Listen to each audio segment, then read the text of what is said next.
அன்பானவர்களே, இந்த துதி கூட்டத்தை இப்பொழுது இன்னும் சற்று நேரத்தில் நாம் ஆரம்பிக்க இருக்கிறோம்.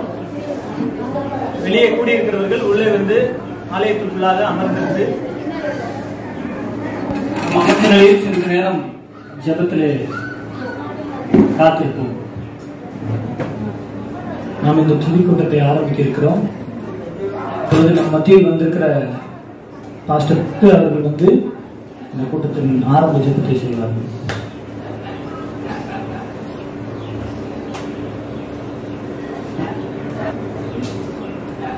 நாம் ஜெபிக்கலாம். அன்புள்ள ஆண்டவரே, தர்மையான வேலைக்காக நன்றியோடு துதிக்கிறோம், ஸ்தோத்திரிக்கிறோம் சுவாமி. ஆண்டவரே தகப்பனே, அருமையான ஆண்டவரே வனஜோதி அம்மா, ஆண்டவரே தகப்பனே இழந்து பாடம் எனக்கும் ஆண்டவரே சுவாமி, அருமையான சந்திரசேகர் ஆண்டவரே தகப்பனே, ஆண்டவரே குடும்பத்துக்காகவும் ஆண்டவரே எங்கள் ஒவ்வொருவருக்காகவும் தகப்பனே சுவாமி, ஆறுதல் கூட்டத்தை நீதாமே ஆண்டவரே தகப்பனே மகிமையாக ஆசீர்வதித்திரும்படியாக கெஞ்சுகிற சுவாமி.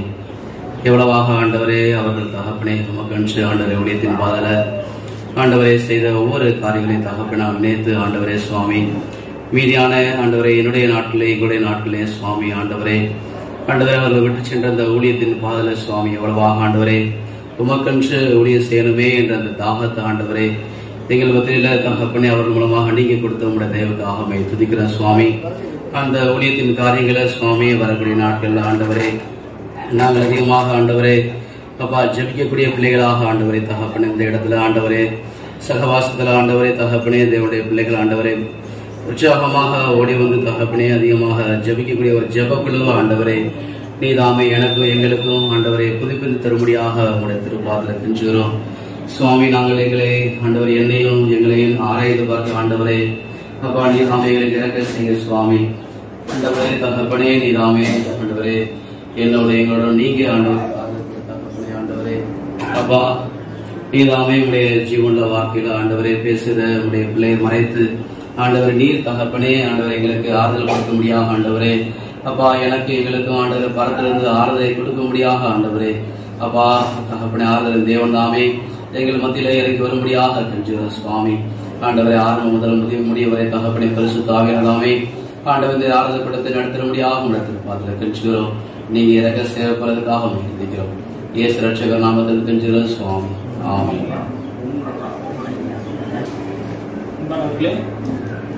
நாம் இப்பொழுது ஒரு பாடலை பாடுவோம். பாடல் புத்தகத்தில் உள்ள 115வது பாடல், பக்கம் எண் 259, பாடல் 115. எந்த அன்புள்ள ஆண்டவர் இயேசுவை நான் உந்தன் நாமத்தை போற்றிடுவேன். எந்த அன்புள்ள ஆண்டவர் இயேசுவை நான் உந்தன் நாமத்தை போற்றிடுவேன். உம்மை போல் ஒரு தேவனை பூமியில் அறிந்திடுவேன். உயிர் தந்த தெய்வமே நீ. ஆனந்தம் ஆனந்தமே அல்லும் பகலிலும் பாடிடுவே. இயேசுவே எந்தன் ஆருயிரே, இயேசுவே எந்தன் ஆருயிரே. பெற்ற தாயும் என் தந்தையுமானவரே மற்றும் எல்லாம் எனக்கு நீரே. பெற்ற தாயும் என் தந்தையுமானவரே மற்றும் எல்லாம் எனக்கு நீரே. வானம் பூமியும் யாவுமே மாறிடினும் நீரோ வாக்கு மாறாதவரே. ஆனந்தம் ஆனந்தமே அல்லும் பகலிலும் பாடிடுமே. இயேசுவே எந்தன் ஆருயிரே, இயேசுவே எந்தன் ஆருயிரே. உயர் அடிக்காலத்தில் என்னை வைத்தவரே உந்தன் நாமத்தை போற்றிடுவே. உயர் அடைக்கலத்தில் என்னை வைத்த நாமத்தை போற்றிடுவேன். உம்மை அல்லாது பூமியில் யாரையும் நம்பினேன். உயிருள்ள தெய்வமே நீர். ஆனந்தம் ஆனந்தமே அல்லும் பகலிலும் பாடிடுமே. இயேசுவே என் ஆருயிரே, இயேசுவே என் ஆருயிரே. பொன் வெள்ளியுமோ பெரும் புகழோ பண ஆசையும் வீணல்லவோ. பொன் வெள்ளியுமோ பெரும் புகழோ பண ஆசையும் வீணல்லவோ. பரலோகத்தின் செல்வமே என்னும் இயேசுவே போதும் எனக்கு நீரே. ஆனந்தம் ஆனந்தமே அல்லும் பகலிலும் பாடிடுமே. இயேசுவே என் ஆருயிரே, இயேசுவே என் ஆருயிரே. என் சிருஷ்டிகரே உம்மை நினைத்திடவே தந்த வாலிப நாட்களிலே. என் சிருஷ்டிகரே உம்மை நினைத்திடவே தந்த வாலிப நாட்களிலே. இந்த மாய உலகத்தை வெறுத்திட அழைக்கிறே பரிசுத்த ஜீவியமே. ஆனந்தம் ஆனந்தமே அல்லும் பகலிலும் பாடிடுவே. இயேசுவே என் ஆருயிரே, இயேசுவே என் ஆருயிரே. அன்பானவர்களே, இப்பொழுது நம்முடைய சபையில் உள்ள யாவருமாக சேர்ந்து நாம் ஜலத்தை கொண்டிருக்க போகிறோம். ஆண்கள் பகுதியில் ஒருவரும் பெண்கள் பகுதியில் ஒருவரும் இந்த நேரத்தில் நாம் என்ன காரியத்துக்காக இந்த இடத்துல கூடியிருக்கிறோம் என்பதை யாவரும் அறிந்தவர்கள். ஆனால் இந்த காரியங்களுக்காக தொடர்ந்து நீங்கள் ஆண்கள் பகுதியில் ஒருவரும் பெண்கள் பகுதியில் ஒருவருமாக ஜெபிக்கும்படியாக கேட்டுக்கொள்கிறோம். இந்த இடத்திலையும் நாங்கள் என்ன நோக்கத்திற்காக கூடியிருக்கிறோம் என்பதை நீர் அறிவீர் சுவாமி. ஆண்டவரே, என்னுடைய வாழ்க்கைகள் தேவைகள் எல்லாவற்றையும் நீர் அறிந்திருக்கிறபடியாக துதிக்கிறோம். ஆண்டவரே, இப்போ நாங்கள் ஜெபிக்கிறோம். ஆண்டவரே, அவர்கள் இந்த உலகத்தில் இருந்த நாட்கள்ல நமக்கு எவ்வளவு பிரியமாக ஜீவித்தார்கள், எப்படி ஆத்மாக்களை ஆதாயம் பண்ணினார்கள் என்பதை குறித்து நாங்கள் கொஞ்ச நேரம் அவர்களை குறித்து நாங்கள் பேசும் பொழுதும் ஆண்டவரே, நீ இந்த நேரத்தில் மெய்ப்பட வேண்டும் ஜெபிக்கிறேன். வந்திருக்கிற ஒவ்வொரு மக்களுக்கும் அது ஆசீர்வாதமாக எங்களுக்கு செய்யாது. நாங்களும் அவர்கள் வழியில் அதிகமாக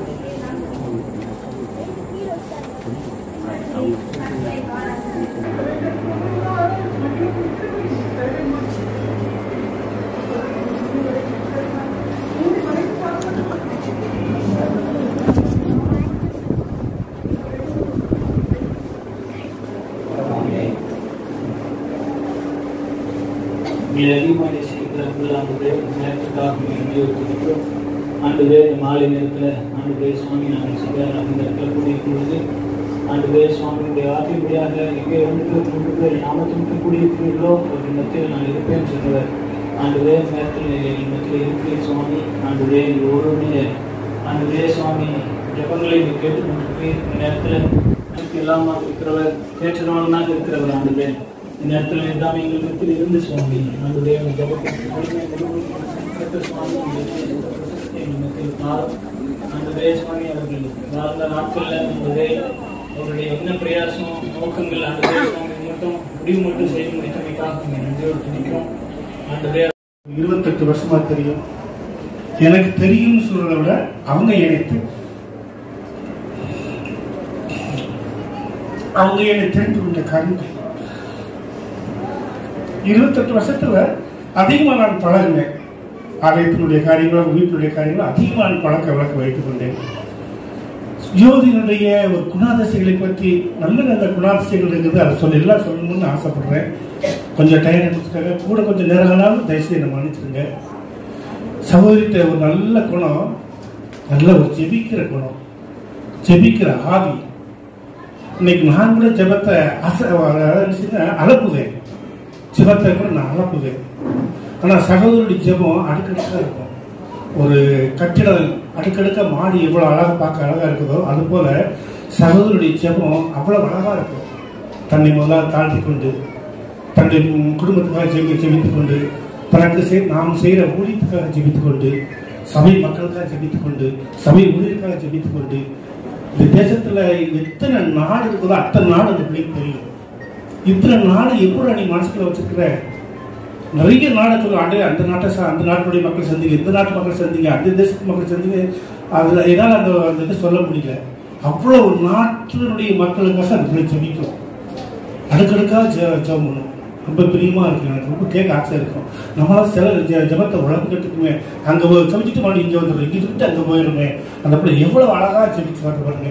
ஒரு ஜெபிக்கிற அழகா ஜெபிக்கிற, நம்மளே அழகா ஜெபம்னு சொல்லும்போது ஆண்டவருடைய ஜபத்தை கேட்காம இருப்பாரா? அப்படி அழகா ஜெபிக்கிற ஒரு சகோதரி.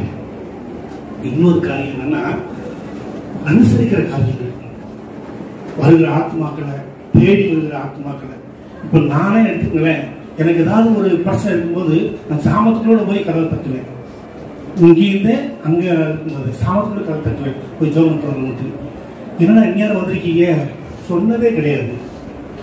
ஏன் காலையில் வர வேண்டியது வழக்கம் போச்சு சொன்னதே கிடையாது. அவங்களுக்கு தேவை ஆத்மானுடைய பார்ப்பை சரிப்படுத்தணும், ஆண்டவரை சொல்லணும், சத்தியத்துக்குள்ள வழி நடத்தணும். அவங்களுடைய தாகமாய் காணப்படுது. அப்ப எல்லா காரியங்களையும் கூட பாருங்க, அந்த காரியங்களை சரிப்படுத்துற காரியங்கள். இன்னொரு குணம் என்ன, இன்னொரு குணம் அப்படின்னா உபசரிக்கிற காரியங்கள். சகோதரிட்ட உபசரிக்கிற காரியங்கள் அதிகமா இருக்குது. நிச்சயமாக என் மனை பிள்ளைகள் எடுத்துக்கிட்டா கூட அந்த மாதிரி குணங்கள் கிடையாது. இன்னைக்கு ஊழியக்காரங்க வர்றாங்க அப்படின்னா அவங்களும் எப்படி என்ன சாப்பிடுவாங்க, என்ன சாப்பாடு அவங்களுக்கு பிடிக்கும், அதை செஞ்சு கொடுத்து அதில் அவங்களுக்கு பராமரிச்சு, அப்படி நாங்கள் தங்குறோம் அப்படின்ட்டு நைட்டு அவங்களுக்கு என்ன சாப்பிட்டு தூங்குவாங்க. என்ன இது பூரா நான் கேள்விப்பட்டு தெரிஞ்சுக்கிறது இல்லை, கண்ணால் கண்டது. நான் கண்ணால் என்ன இங்கேயே அடிக்க நான் கடைசி பிரேயரு, மத்தியான பிரேயரு, அந்த காலைல 5 மணி பிரேயரு எல்லாத்தையும் நான் கலந்து கொண்டதுனால கண்ணால் கண்டதை நான் சொல்றேன். அந்த மாதிரி பாருங்க, ஊழியக்காரர்களுக்கு என்ன தேவையோ அவங்க என்ன சாப்பிட்டா அவங்க உடம்பு செய்ய ஒத்துக்கிறோம், அப்படிதான் கேட்டு கேட்டு கேட்டு கேட்டு உபசரிக்கிற காரியங்கள், நல்ல நற்குணங்கள். அடுத்தாப்புல உதவி பண்ற காரியங்கள். அவங்க படுற கஷ்டம் எனக்கு நல்லா தெரியும். வருமானம் கிடையாது, ரொம்ப கஷ்டமான ஒரு சூழ்நிலை. வருமானம் எனக்கு வருமானம் இல்லை, நாங்கள் ரொம்ப கஷ்டப்பட்டு ஒரு நாள் அவங்க சொன்னதே கிடையாது. சகோதரியோ மகள் சொன்னதே கிடையாது. எல்லாம் கடவுள் பார்த்துக்கிடுவாரு, எல்லாம் கடவுள் பார்த்துக்கிடுவாரு. அந்த வருமானம் குறைவா இருக்கிற நேரத்தையும் கூட நான் 28 வருஷமா நான் சாப்பிட்டு தான் இருக்கேன். நான் ஞாயிற்றுக்கிழமை மாற்றமே என்னை சாப்பிட முடியாது. என்னையும் மட்டும் இல்லை, சபையில பிரதத்தை பேசிட்டு போகணும் அப்படின்ட்டு யாராவது எல்லாரும் போயிடுவாங்க, 1-2 பேர் பேசிட்டு போகணும் அப்படிங்கிறதுனால அவங்களுக்கும் சேர்த்து சமையல் பண்ணிடுவோம். சமையல் பண்ணி எல்லாம் உங்களுக்கு சேர்த்து பண்ணி விட்டேன், உங்களுக்கு சேர்த்து சமையல் பண்ணிட்டேன், சாப்பிட்டு போங்க. உபசரிக்கிற காரியங்கள். இந்த அரிசி பருப்பு இருந்துச்சுன்னா இது நாளைக்கு நம்ம வச்சுக்கலாம், நம்ம பிள்ளைகளுக்கு வச்சுக்கலாம். அந்த மாதிரி சுபாவம் அந்த வீட்டு கிடையாது. அது வெகுளித்தனமோ அது கர்த்தருடைய அன்பு, அது புரிந்து கொண்டு மற்றவர்களுக்கு அது தியானம் குணமோ அது என்னால் சொல்ல முடியாது. அப்படிப்பட்ட ஒரு நல்ல குணம். இதை விட ஒரு நல்ல குணம் என்ன தெரியுமா? நிறைய சொல்ல வேண்டியது இருக்குது. ஏன்னா அப்படிப்பட்ட ஒரு குணங்கள் அந்த பிள்ளை இருக்குது. அது அடுத்தவங்க பாருங்க, பகிர்ந்து கொள்ளுகிற குணங்கள், பகிர்ந்து கொள்ளுதல். இவங்க மச்சான் சேரும் சகோதரியும் கடைச்சி போவாங்க. கடைச்சி போய்கிட்டு இருக்கும்போது பாருங்க, அங்க இடைமரத்துக்கு போறாங்கன்னு வச்சுக்கோங்களேன். இடைமரத்தில் போனா அந்த இடைமரத்து மக்கள் இவங்களுக்கு ஏதாவது பசியமத்தனுமே அப்படின்ட்டு சாப்பாடு பண்ண ரெடி பண்ண முடியல. ஏன்னா அவங்க வேலை போயிட்டு வர லேட் ஆகும். அவங்க பசியமத்த முடியலன்னு சொல்லிட்டு அவங்க பிஸ்கட் பைக்காக அந்த பைக் அங்கே வச்சிருப்பாங்க. ட்ரெயின் முடிச்ச உடனே சாப்பிட்டு காட்டுவாங்க. அந்த பிள்ளை சாப்பிடாது, அப்படி பைக்கில் போட்டு கொண்டு வந்துடும். இங்கே நாங்க ஜம்மனி முடிச்ச உடனே அந்த பிஸ்கட் எடுத்து அது கொண்டு கொடுக்கும். ஏதுரா இப்போ டீவரை போட்டு வந்து ஏதுரா ஏதுரா ஏன்னா இடங்களுக்கு போடணுமா அந்த மக்கள் கொடுத்தாங்கன்னா அந்த பகிர்ந்து கொடுக்குறது. இது நம்ம வச்சுக்கிறோம், நம்ம பிள்ளை கொடுப்போம், நம்ம பேர்மாரி கொடுத்து விட்டுருவோம், இதற்கு அடுத்தவங்க கொடுக்கணும். அந்த மாதிரி குணங்கள் அந்த போயிட்டு கிடையவே இருக்காது. இருக்கிறதை பகிர்ந்து கொண்டு சாப்பிடுவதற்கு அந்த மாதிரி குணங்கள். அதான் பாருங்க, சொல்லக்கூடாது, நான் சொல்றேன், தயவுசெய்து மன்னிச்சுக்கங்க. ரேசேசியா இருந்தாலும் அது அவ்வளவு அழகா சமையல் பண்ணி கொடுக்கும். ஏன்னா இன்னைக்கு நல்ல நம்ம சாட போறோம்னு ஒரு நாள் ஏதுரா அப்படின்னு சத்தம் சார் ஆச்சரியம் கொடுத்தாருனா இன்னைக்கு நல்ல சாப்பிடுவோம் பாருங்க. அது நம்ம வச்சுக்கிடுவோம் அப்படிங்கிற குணமே அந்த வீட்டு கிடையாது. அவன் வர்ற யாரு அந்நியான்னு கேட்கறோ அவங்களும் சாப்பாடு கொடுத்து சரிபடுத்தி விடணும். அந்த ஒரு நல்ல குணங்கள் எப்பேற்பட்ட குணங்கள் இருக்கு. அப்படியே அப்படி இருந்து பாருங்க. அந்த பிள்ளைக்கு அதிகமான என்ன குணங்கள் அப்படின்னா ஊழியத்தின் பாரங்கள், ஆத்மாக்களுடைய பாரங்கள் அதிகமாக இருந்தது. இன்னும் கடைசி வேலையிலையும் கூட மறிக்கிறதுக்கு ஒரு வாரத்துக்கு முன்பாக இன்னும் நிறைய இருக்கு, நான் மறந்து சொல்ல முடியும். நற்குணமான காரியங்கள் சகோதரிக்கு அதிகமாக இருக்கிறது, என்னால் சொல்ல முடியல. இன்னும் கடைசி மறிக்கிற ஒரு 2 வாரத்துக்கு முன்பாக ஏன்னா எனக்காக ஜெபம் பண்ணிக்கணும்னா இந்த எனக்கு கால சுகம் கிடைக்கணும், இந்த காலை டாக்டர் எடுக்கக்கூடாது, இது எடுக்காம இருந்தா மச்சான் கூட நம்ம வீட்டுக்கு பார்த்து உதவியா இருக்கும். அட்டப்ப பார்க்கிறோம் ஊழியக்காரர்களுக்கு சமைச்சு போடுறதுக்கு, அவங்க உபசரிக்கிறதுக்கு எனக்கு ஒரு கால் வேணும்னா முன்னாடி போய் நம்ம சமைக்க அனுசரிக்க முடியுமா? எனக்கு ஒன்னே ஒரு காரியம் எனக்கு அதாவது கொடுங்களேன், அதை கொடுங்க, இதை கொடுங்க. இந்த மாதிரி கவலையே இதுக்குள்ள பண்ணல. என் பிள்ளைகளுக்கு கூட ஒரு சொத்து சேர்த்து வைக்கலையே, இப்படி நான் போயிருக்கணும். நோ நத்திங்க ஒண்ணுமே அந்த மாதிரி பேசவே வரல, வாயில வரல. நான் 28 வருஷம் 4 வருஷத்துக்கு ஏதாவது ஒரு பேரமான வார்த்தை பேசணும்னு எதிர்பார்ப்பேன், வராது. குறைப்பட்டு நடந்தாலும் நிறைவாய் அதை சரிபடுத்திக் கொள்ளும், நிறைவாய் சரிபடுத்திக் கொள்ளும். அப்படிப்பட்ட ஒரு நற்குணமான குணம். எனக்கு இந்த காலம் எடுக்காதே ஒரு ஜெபம் பண்ணிக்கிறேன். நான் ஒரு பத்திரிக்கை ஒரு போஸ்ட் பண்ண வச்சுக்கோங்க. இப்போ சுருக்கமானா பிரதர் சந்திரசேகர் எஸ்டேட்ல எங்களால் வழிநடத்தி கொண்டு போய் பால்சாமியாட்ட போய் ஒப்படைச்சிட்டாரு. இவங்க புது ஆத்மாக்கள் இவங்களை பார்த்துட்டாங்கள் அப்படின்னு சொல்லி கொஞ்ச நாள் இருந்துட்டு பால்சாமியாட்ட போய் இவங்களை ஒப்படைச்சிட்டாரு. நாங்கள் ரெகுலராக போய்கிட்டு இருக்கோம். பிரதர் சந்திரசேகர் ஒரு எஸ்டேட்டுக்கு போயிட்டாரு. அவங்க எஸ்டேட்டுக்கு போய் பிறகு அங்கே போய் அவருக்கு உடம்பு சரியில்லாம போச்சு. மறிக்கிற தருவாய் இருக்குது. அவருடைய சூழல், அவருடைய இந்தியத்தினுடைய இழப்பு காரியங்கள் மறிக்கிற தருவாய்க்கு உடனே அங்கே லெட்டர் வந்துருச்சு. லெட்டர் வந்தோன்னு பாருங்க, நான் வீட்டுக்குள்ள ஜோம் பண்ணிக்கிட்டு இருக்கேன். நான் புதுசாக சர்ச்சைக்கு போயிட்டு இருக்கேன். எப்படி ஜோம் பண்ணுறதுன்னு தெரியாது. நாங்கள் முஸ்லீம் இங்கே துணியை கீழே விரிச்சு போட்டு ஜோம் பண்ண, அந்த மாதிரி கீழே துணியை விரிச்சு போட்டு நம்ம ஜோம் பண்ணிட்டு இருக்கேன். அம்மா திருட்டு வீட்டுக்கு உள்ள இருந்துச்சு. ஐயா இருந்துச்சு, என்ன தேவை இல்லை, சந்திரசேகர் சாக போறையா, இந்த லெட்டர் வந்து பாருங்க ரொம்ப சரியில்லை, உடம்பு சரியில்லை ஆச்சு. உடனே அந்த நேரம் பசா பிடிச்சி பால்சாமி ஐயாட்ட போயிட்டேன். அங்கே போனால் அங்கே காலேஜ் பாருங்க நடக்குது. நான் போயிட்டேன். இந்த மாதிரி போடன்னு ஐயா இந்த மாதிரி நடக்க அப்படின்னு உடனே அந்த மணிக்கு எல்லாரும் உட்காந்து பண்ணுற ஃப்ரெண்ட்ஸை ஜோம் பண்ணுங்க அப்படின்னு பால்சாமி ஐயா எல்லாரும் உட்காந்து அழுது ஜோம் பண்ணுவோம். ஆண்டவர் அற்புதமாய் எஸ்ஐகே தெற்கு தரிசி மூலியமாக எஸ்ஐகே தெற்கு தரிசிக்கு 15 வருஷத்தை கூட்டி கொடுத்த வண்ணமாக பிரதருக்கு எனக்கு 15 வருஷம் ஆண்டவர் கூட்டி கொடுத்துக்கார மாட்டேங்கிறாரு. இன்னைக்கு 15 முடிச்சு 16 முடிச்சு 17 முடிச்சு இன்னும் உயிரோடு கூட இருக்கிறாரு. கடவுளுடைய மகாபுரிய கிருபை. பால்சாமியா உண்மையிலேயே ஒரு மாதிரி ரொம்ப வாசம் பார்ப்பார். எப்படியாவது பிறந்த சந்தத்தில் பெரிய ஊழியக்காரன் ஆகணும். அவருடைய குறிக்கோளே அதுதான். எப்படியாவது பெரிய ஊழியக்காரன் ஆகணும். அந்த விதமான ஒரு பற்றுதல் உள்ள ஒரு பால்சாமியா. என்னையும் கூட பார்த்த சில பேரில் செய்தி கொடுத்துட்டே இருப்பாரு. பாண்டியனை கடமை அப்படின்பாரு. நான் கேட்கிறேன் சார், ரைட் பாருங்க, ஒரு ஆத்மா போல ஒரு தாகம் உள்ள ஒரு ஊழியர், நமக்கு கொடுக்கப்பட்ட ஊழியர் போல ஒரு ஆத்மா ஒரு தாகம் உள்ளது. அப்படிப்பட்ட ஊழியர்கள் மத்தியில் நம்ம வழிநடத்தப்பட்டிருக்கோம். சகோதரி அப்படியாகவே நற்குள்ள ஒரு ஸ்திரியாக காணப்பட்டார். மறிக்கிற தலைவரை நான் ஆண்டவருக்காக உழைக்கணும், ஜெபம் பண்ணிக்கணும். அப்போ அதே பிறகு ஜோதி இந்த மாதிரி ஆஸ்பத்திரியில் இந்த மாதிரி சிகிச்சை இருக்கணும்னு சொல்ல உடனே குமாரன்ட்ட போனேன். நான் இந்த மாதிரி நான் ஜெபம் பண்ணிக்கிறேன், எல்லாம் ஜெபம் பண்ணணும். ஜோதி இந்த மாதிரி இருக்குது, ஜெபம் பண்ணிக்கணும், ஜெபம் பண்ணணும். அதாவது நான் நட்டினேன் அப்பா நீதி பற்றி தேவனே விளைச்சிதான். நட்டதால் ஒன்று போல நீர் பாய்ச்சலாம் ஒன்று போல விளைய செய்த தேவனா எல்லாம் கூட அவருக்கு தெரியும், ஆண்டவருக்கு தெரியும். இப்ப நம்ம போனது நமக்கு வேலை தான், மன கஷ்டமா தான் இருக்கு. ஒரு செபிக்கிற ஒரு தாய் பரிசு, ஒரு உபசரிக்கிற ஒரு சகோதரி போயிட்டாலே, அனுசரிக்கிற ஒரு சகோதரி போயிட்டாலே, நிறைய நிறைய காரியங்களை தனக்கு வச்சுக்கொண்டு என்ன அந்த பிள்ளை உண்மையை நான் கண்ணார கண்டது. இப்ப குழம்பு மிச்சம் இருந்தாச்சு, நீங்க தங்கேசன் ஒரு பிள்ளை இருந்துச்சு, தங்கேசன் குழம்பு ஊதிட்டு போவோம், இந்த மாதிரி டீ வச்சிருக்கேன் அந்த சாப்பிடுது. இது ஏன் நம்ம பிள்ளைகள் கொடுத்துக்கணும் நினைப்பே கிடையாது. நம்ம வழிநடத்துற ஆத்மாக்களை நம்மளால முடிஞ்சதுக்கு சரிப்படுத்திக் கொள்ளணும்.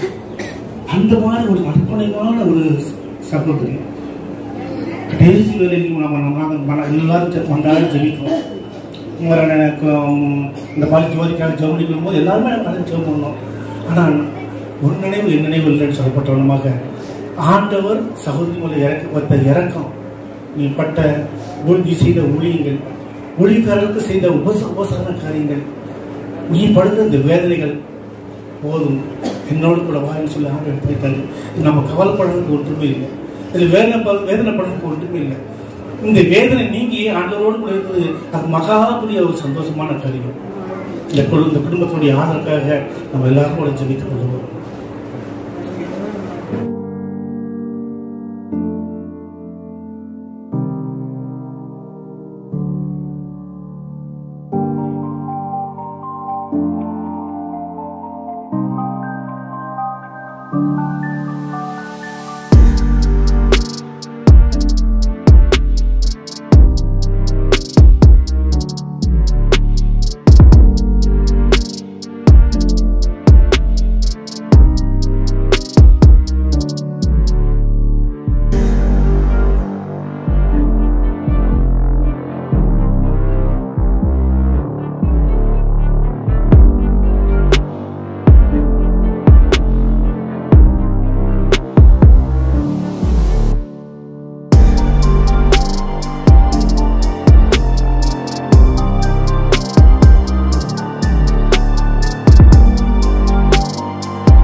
ரூத்தக்கா வந்துட்டு பேச போகிறாங்க.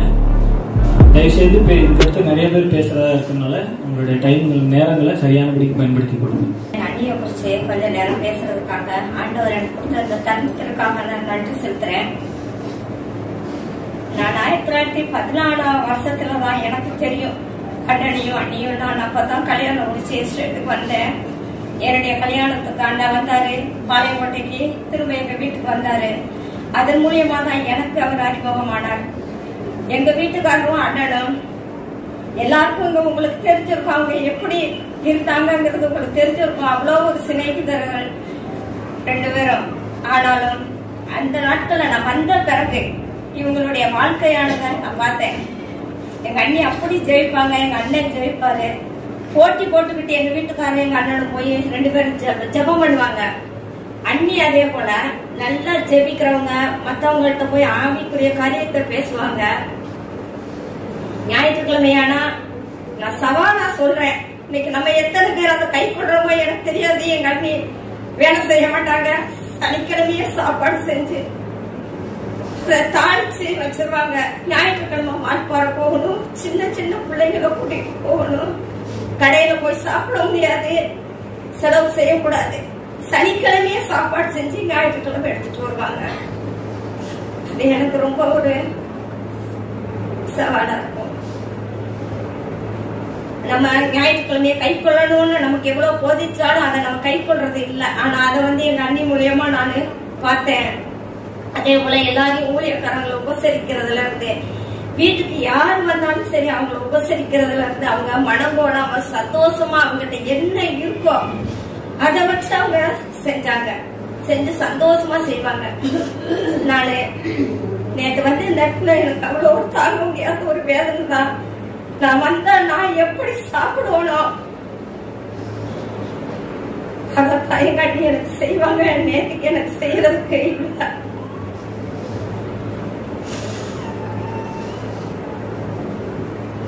ஆண்டவர் சொன்னது போல எங்க அண்ணி எல்லாமே செய்து முடிச்சுட்டாங்க. இந்த வயசுல இந்த உலகத்துல என்னென்ன செய்யணுமோ எல்லாத்தையும் செய்து முடித்ததுனால ஆண்டவர் என்னுடைய பிள்ளை எல்லாவற்றையும் செய்து முடிச்சுட்டா போதுமோ அப்படின்னு சொல்லி ஆண்டவர் எடுத்துக்கிட்டாரு. அவங்க இந்த ஊழியத்துல எவ்வளவு எங்க அண்ணனுக்கு உதவியா இருந்தாங்க. இது நாள் வரைக்கும் உதவியா இருந்தாங்க. இன்னும் அந்த ஊழியத்தை தொடர்ந்து எங்க அண்ணன் செய்யணும். அதுக்காக நம்ம ஒவ்வொருவரும் அவரை ஜெபத்துல தாங்கணும். ராஜபாளையம் ஆஸ்பத்திரியில அவங்க இருக்கும்போது நான் போன் பண்ணினேன். பேச முடியாம குத்தி எனக்காக ஜெபம் பண்ணிக்கோ, வழி தாங்க முடியல, ஜெபம் பண்ணிக்கோ ஒரு வார்த்தை எனக்கு சொன்னாங்க. எல்லாரும் இந்த குடும்பத்துக்காக ஜெபிப்போம், அவங்களை தாங்குவோம். எங்க அண்ணி விட்டு சென்ற அந்த இடத்த நம்ம ஒவ்வொருவரும் நிரப்பணும். இந்த இடத்துல ஒரு எல்லாருக்கும் ஏதோ ஒவ்வொரு மேல ஒவ்வொரு மனஸ்தாபங்கள் இருக்கலாம். எல்லாருமே மனிதர்கள் தான். அதை தயவு செய்து யாரும் மனத்துல வைக்க கூடாது. இந்த குடும்பத்துக்காக ஜெபிங்க. இந்த இடத்துல ஊழியத்தை நல்ல முறையில மறுபடி செய்யுங்க. அண்ணி எதை விட்டு சென்றாங்களோ, எந்த வாஞ்சையே விட்டு இந்த இடத்துல சென்றாங்களோ அதை எல்லாரும் செய்து முடிக்கணும்னு ஒவ்வொருத்தரும், நானும் நீங்களும் அதை முடிவெடுப்போம். ஏன்னா அவ்வளவுதான். எனக்கு இதுக்கு மேல என்ன சொல்றதுன்னு தெரியல. தயவுசெய்து இந்த குடும்பத்துக்கு தேவையான ஆறுதலை ஆண்டவர் கொடுக்கும்படியாக ஜெபம் பண்ணுவோம்.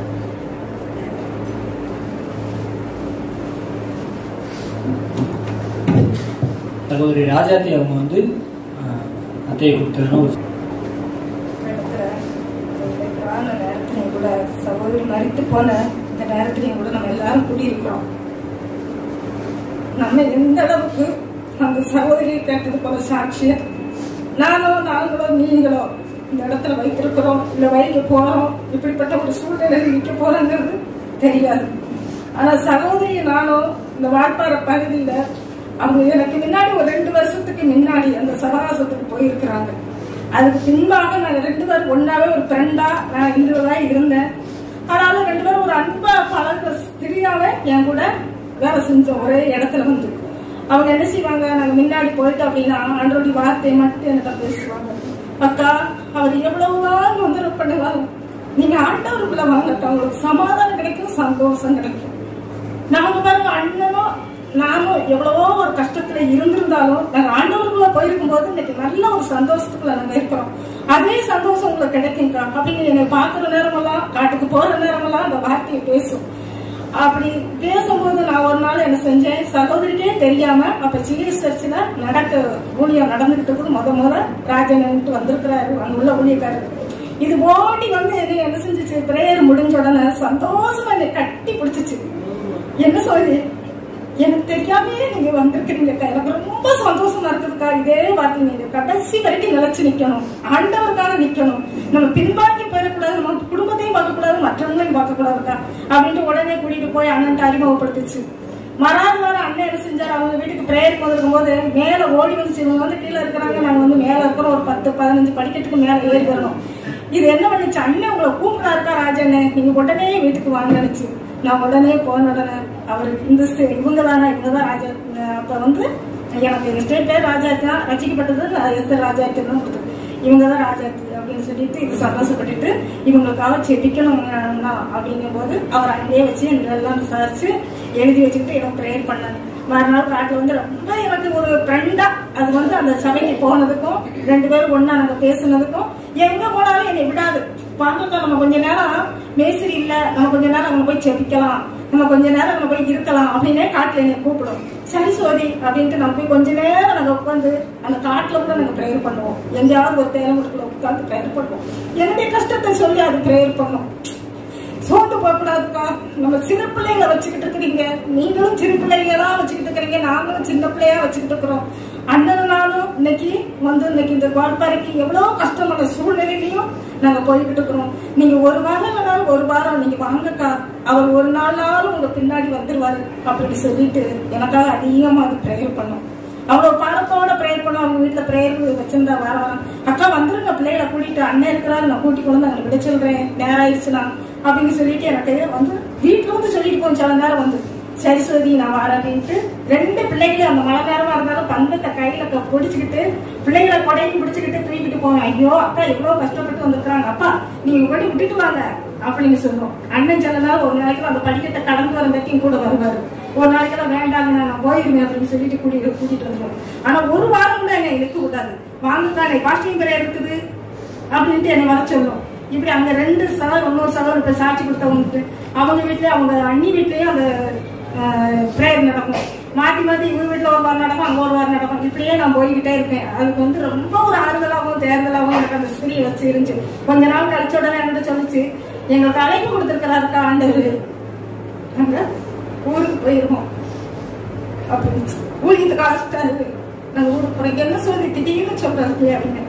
இல்லக்கா நான் நேற்றுக்கே கூட சொல்லலாம்னு பார்த்தேன், உங்களை பார்க்க முடியல அப்படின்னு சொல்லிட்டு என்ன சொல்லி எனக்கு ரொம்ப ஆறுதலா இருந்துச்சு. இந்த இடத்துல இருந்தது உடனே நீங்க திடீர்னு போய் ஊருக்கு போறீங்க, நீங்க நினைச்சு நிப்பீங்கக்கா, நான் உங்களுக்காக எங்க இருந்தா நான் பிரேயர்ல உட்காந்துங்க அப்படின்னு.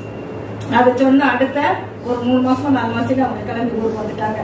நான் எப்பயாவது இடையில வந்தோம்னா ஆரம்பத்துல இருந்தாங்க, பார்க்கணும் சகோதரிய போய் அப்படின்னு சொல்லி விசாரிச்சு நான் வந்து பார்த்துட்டு ப்ரேயர் பண்ணிட்டு ஒரு நாளைக்கு சர்ச் இருந்தாலும் நான் வந்துட்டு போவேன். அங்க இருக்கும்போது இங்க வந்து முன்னாடி சர்ச்சு கட்டினதுக்கு பின்னாடி நான் கொஞ்ச நாள் வர முடியல, ஊருக்கும் வர முடியல, எனக்கு வரவும் முடியல. அப்புறம் இடையிட்டு நான் எப்பயாவது ஒரு நாள் இவங்க அங்க வார்த்தைக்கு வந்துடுறாங்க, எங்க சோதி சர்ச் இருக்கு அப்படின்னு சொல்லிட்டு எனக்கு இடையே எப்பயாவது ஒரு நாள் வருவேன் போவேன். நல்லா பேசு, நல்ல ஒரு அன்பான ஸ்திரி. எதுலையுமே நம்ம வந்து அதை குறை சொல்றதுக்கு இல்லை, நான் அந்த தகுதி கிடையாது.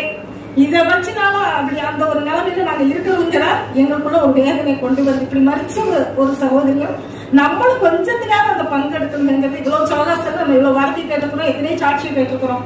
இப்படிப்பட்ட ஒரு நிலைமையில நம்மளும் பின்வாங்கி போய் இருக்கக்கூடாது அப்படின்னு சொல்லிட்டு நான் ரொம்ப வேதனைப்பட்டு கொண்டு தான் நினைக்கலாம். இங்க வந்து இப்ப தொடர்ந்து எனக்கு நெல்லுக்கு இங்க பக்கத்துல வேலை இருக்கிறதுனால, ஏன்னா ராட்டோட்டு இருந்ததுனால ஒரு வருஷம் பக்கம் நமக்கு சர்ச்சை அடைச்சிருந்ததுனால நான் இந்த பக்கம் வேலைக்கு தான் வந்துகிட்டு இருந்தேன். ஆனா சர்ச்சிலேயே எப்படி நம்ம போறது, அடைச்சிருக்குமே அப்படிங்கும்போது ஒரு நாள் வீட்லயாவது போய் பார்த்துட்டு வந்துடுறோம் அப்படின்னு சொல்லி சர்ச்சை அனைத்தா முத திறக்கிறாங்க. நான் இங்க வேலை வந்துட்டு நான் வேலை முடிஞ்சு காலையில இப்படியே பார்த்துட்டு போலான்ட்டு வரேன். அது வந்த உடனே நான் ஓடி சேர்ந்து கட்டி பிடிச்சிட்டு, அக்கா எப்படிக்கா வந்தீங்க, எங்கக்கா பண்ணுங்க அப்படின்னு. நான் இங்கதான் வேலை பார்க்குறேன் சொல்லி அப்படின்னு. கண்டிப்பா நீங்க வாரம் இங்க வாங்கக்கா அப்படிச்சு. அப்ப நான் பிள்ளைக்குல இங்க வாரது இங்க வந்து எனக்கு நல்லா பார்க்கணும் செய்யும், நல்லா இருப்பா. 2 பேரும் பேசுவோம், சமையல் பண்ணாலும் பரவாயில்ல, நீ உட்காந்து எப்படி கொஞ்ச நேரம் பேசுவோம். எனக்கு சந்தோஷமா இருக்கும், சிரிப்பு பார்த்தாலும் எனக்கு ரொம்ப சந்தோஷமா இருக்குமே. அப்படி சிரிக்க வேணாம், நான் அதை கிண்டல் பண்ணுவேன். அந்த வாய்ப்பாடுல இருக்கீங்க நல்ல சிரிக்கிறிய சோதி அப்படின்ட்டு எனக்கும் செய்ய சட்டமே அது அப்படின்றோம். அப்படி இங்க வந்துட்டு எனக்கு நல்ல ஒரு ஆதரிக்கிற சகோதரியா இருந்துச்சு. தூங்குங்கக்கா, அண்ணனை கூட்டி விட்டுட்டு வச்சு நீங்க எதுக்கு சோதி இங்க வண்டி வருவோம், எனக்கு கொஞ்ச நேரம் நான் படுத்து இருந்துச்சுன்னா அப்படியே கூட அங்கக்குள்ள அண்ணனை கூட வந்து எனக்கு வேண்டாம்க்கா, நீங்க நேரடியா அண்ணனை கூட நாங்க விட்டுட்டே வச்சுக்கிட்டேன் அப்படின்னு சொல்லிட்டு ஒரு 4 வாரம் விடாம இங்க வந்துகிட்டு இருந்தேன். முதல் நாளே நான் போன் பண்ணி போய் சோதி நான் நாளைக்கு எங்க வாரி புள்ள இட்டுதா அப்படின்னா உடனே அண்ணன்ட்ட சொல்லணும், அண்ணன்ட்ட போன் பண்ணி இருக்கு ராஜாதேக்கா அப்படின்னு சொன்ன உடனே எப்பா நீங்க அக்காவை போய் கூட்டிட்டு வந்துருங்க. அண்ணன் அனுசிவாரு 4 வருமனையே போன் பண்ணிக்கிட்டே இருப்பாரு, எந்த இடத்துல வந்துகிட்டு இருக்கீங்க அப்படின்னு சொல்லிட்டு. நான் அந்த இடத்துல வந்துகிட்டு இருக்கேன், பஸ் ஸ்டாண்ட் வந்துட்டேன், இல்ல ஆட்டோல வந்துட்டேன், பஸ்ல வந்துகிட்டு இருக்கேன் அப்படின்னு சொன்னோம்னா கரெக்டா பழைய பஸ் ஸ்டாண்ட்ல வந்து வண்டி வச்சுட்டு காத்துட்டு இருப்பாரு. ஆட்டோ ஸ்டாண்ட்ல இருந்தா ஆட்டோல வந்து இறங்கினாலும் அங்க வந்து இருப்பாரு, பஸ்ல வந்தாலும் பஸ் ஸ்டாண்டுக்கு முன்னாடி இருந்துகிட்டு இருப்பாரு. என்ன உடனே அப்படி கூட்டிட்டு வந்த உடனே டீ போட்டு தான் கொடுக்கும். என்ன சாப்பிட்டீங்களாக்கா எனக்கு தெரியாது, டீயை குடிக்க அப்படின்னு சொல்லிட்டு டீயை குடிச்சுட்டு அந்த பேச்சு பேசும். பேசிட்டு எனக்கு ரொம்ப சந்தோஷமா இருக்கு, எனக்கு ரொம்ப சந்தோஷமா இருக்கு, நீங்க தொடர்ந்து வாங்கக்கா தொடர்ந்து வாங்க. இந்த 2 வாரம் நான் தொடர்ந்து எனக்கும் உடம்பு கொஞ்சம் சரியில்லாம இருக்கிறதுனால வரல.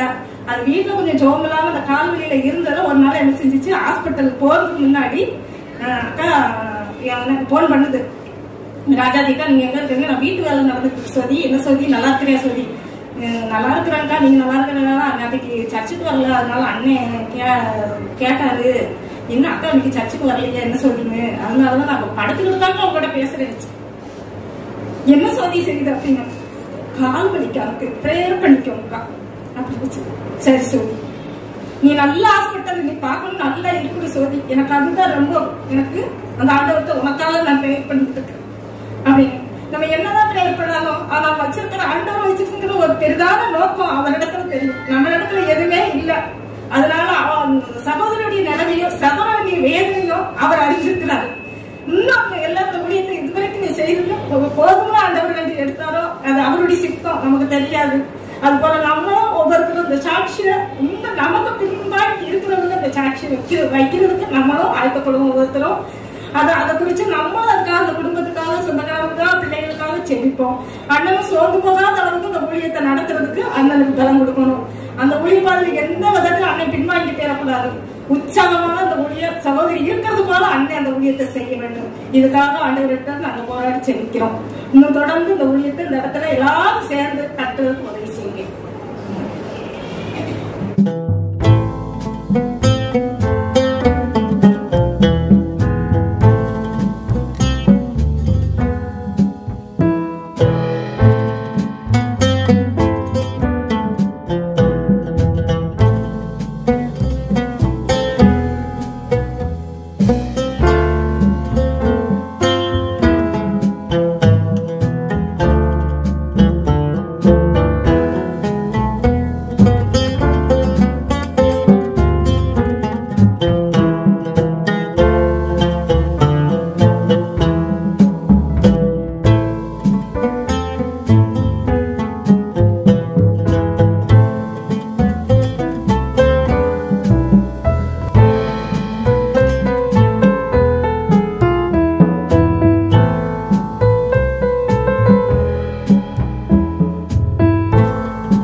ஆரம்பத்துல 1995 வருஷம் நினைக்கிறேன் இந்த ஊருக்கு நம்ம வரும்போது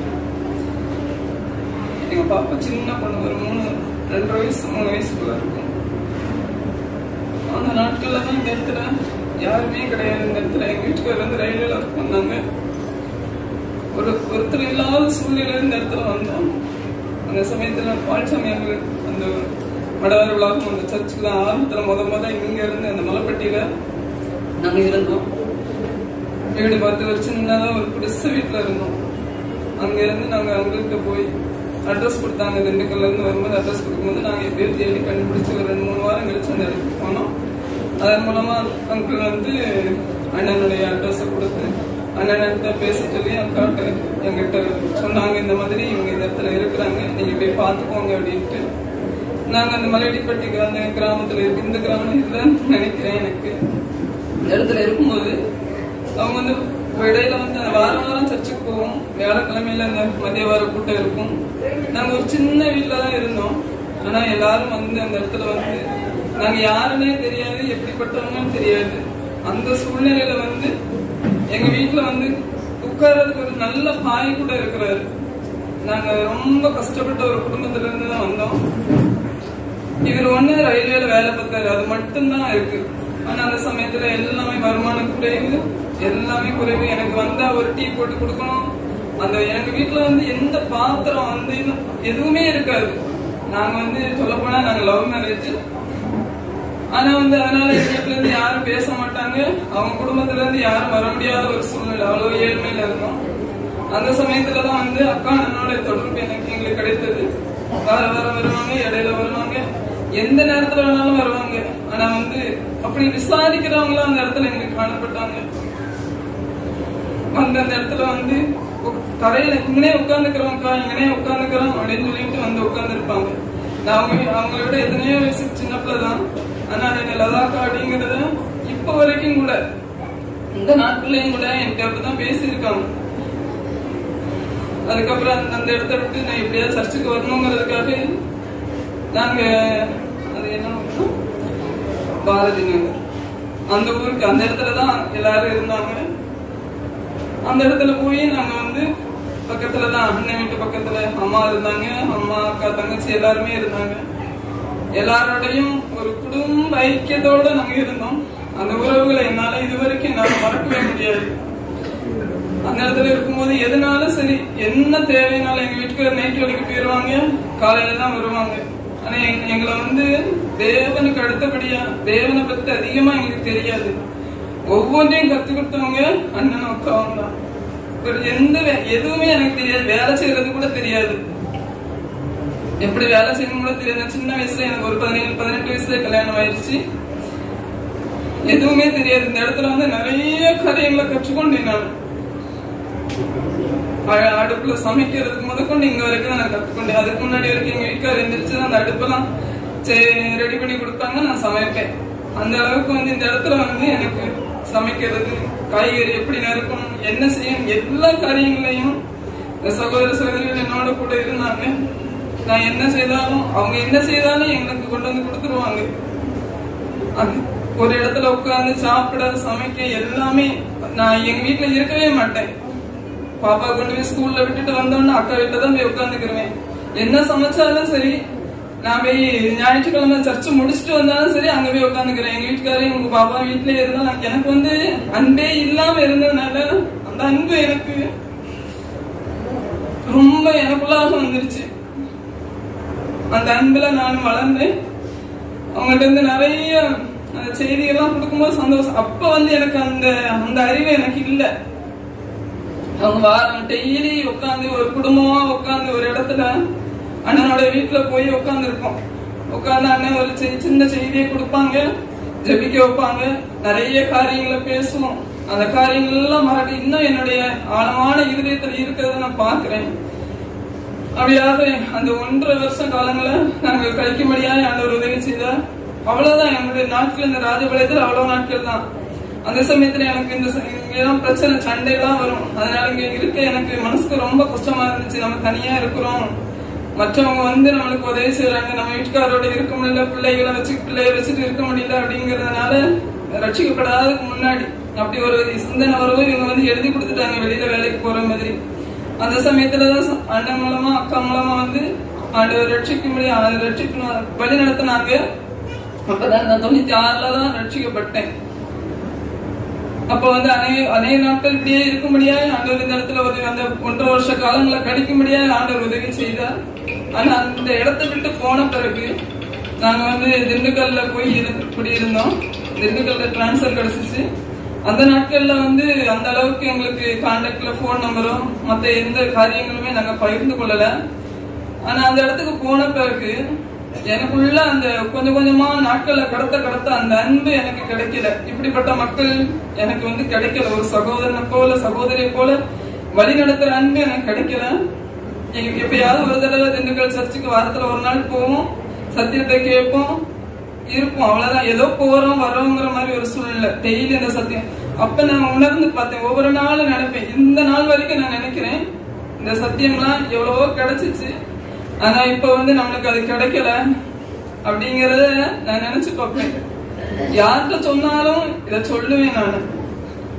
இப்படிப்பட்ட ஒரு அன்பான குடும்பத்தை விட்டுட்டு நாங்க வந்துட்டோம், எங்களுக்கு இந்த சத்தியம்லாம் கிடைக்கல. ஆனா அந்த அன்பை வந்து எனக்குள்ளாக ஆழமா இருந்துச்சு.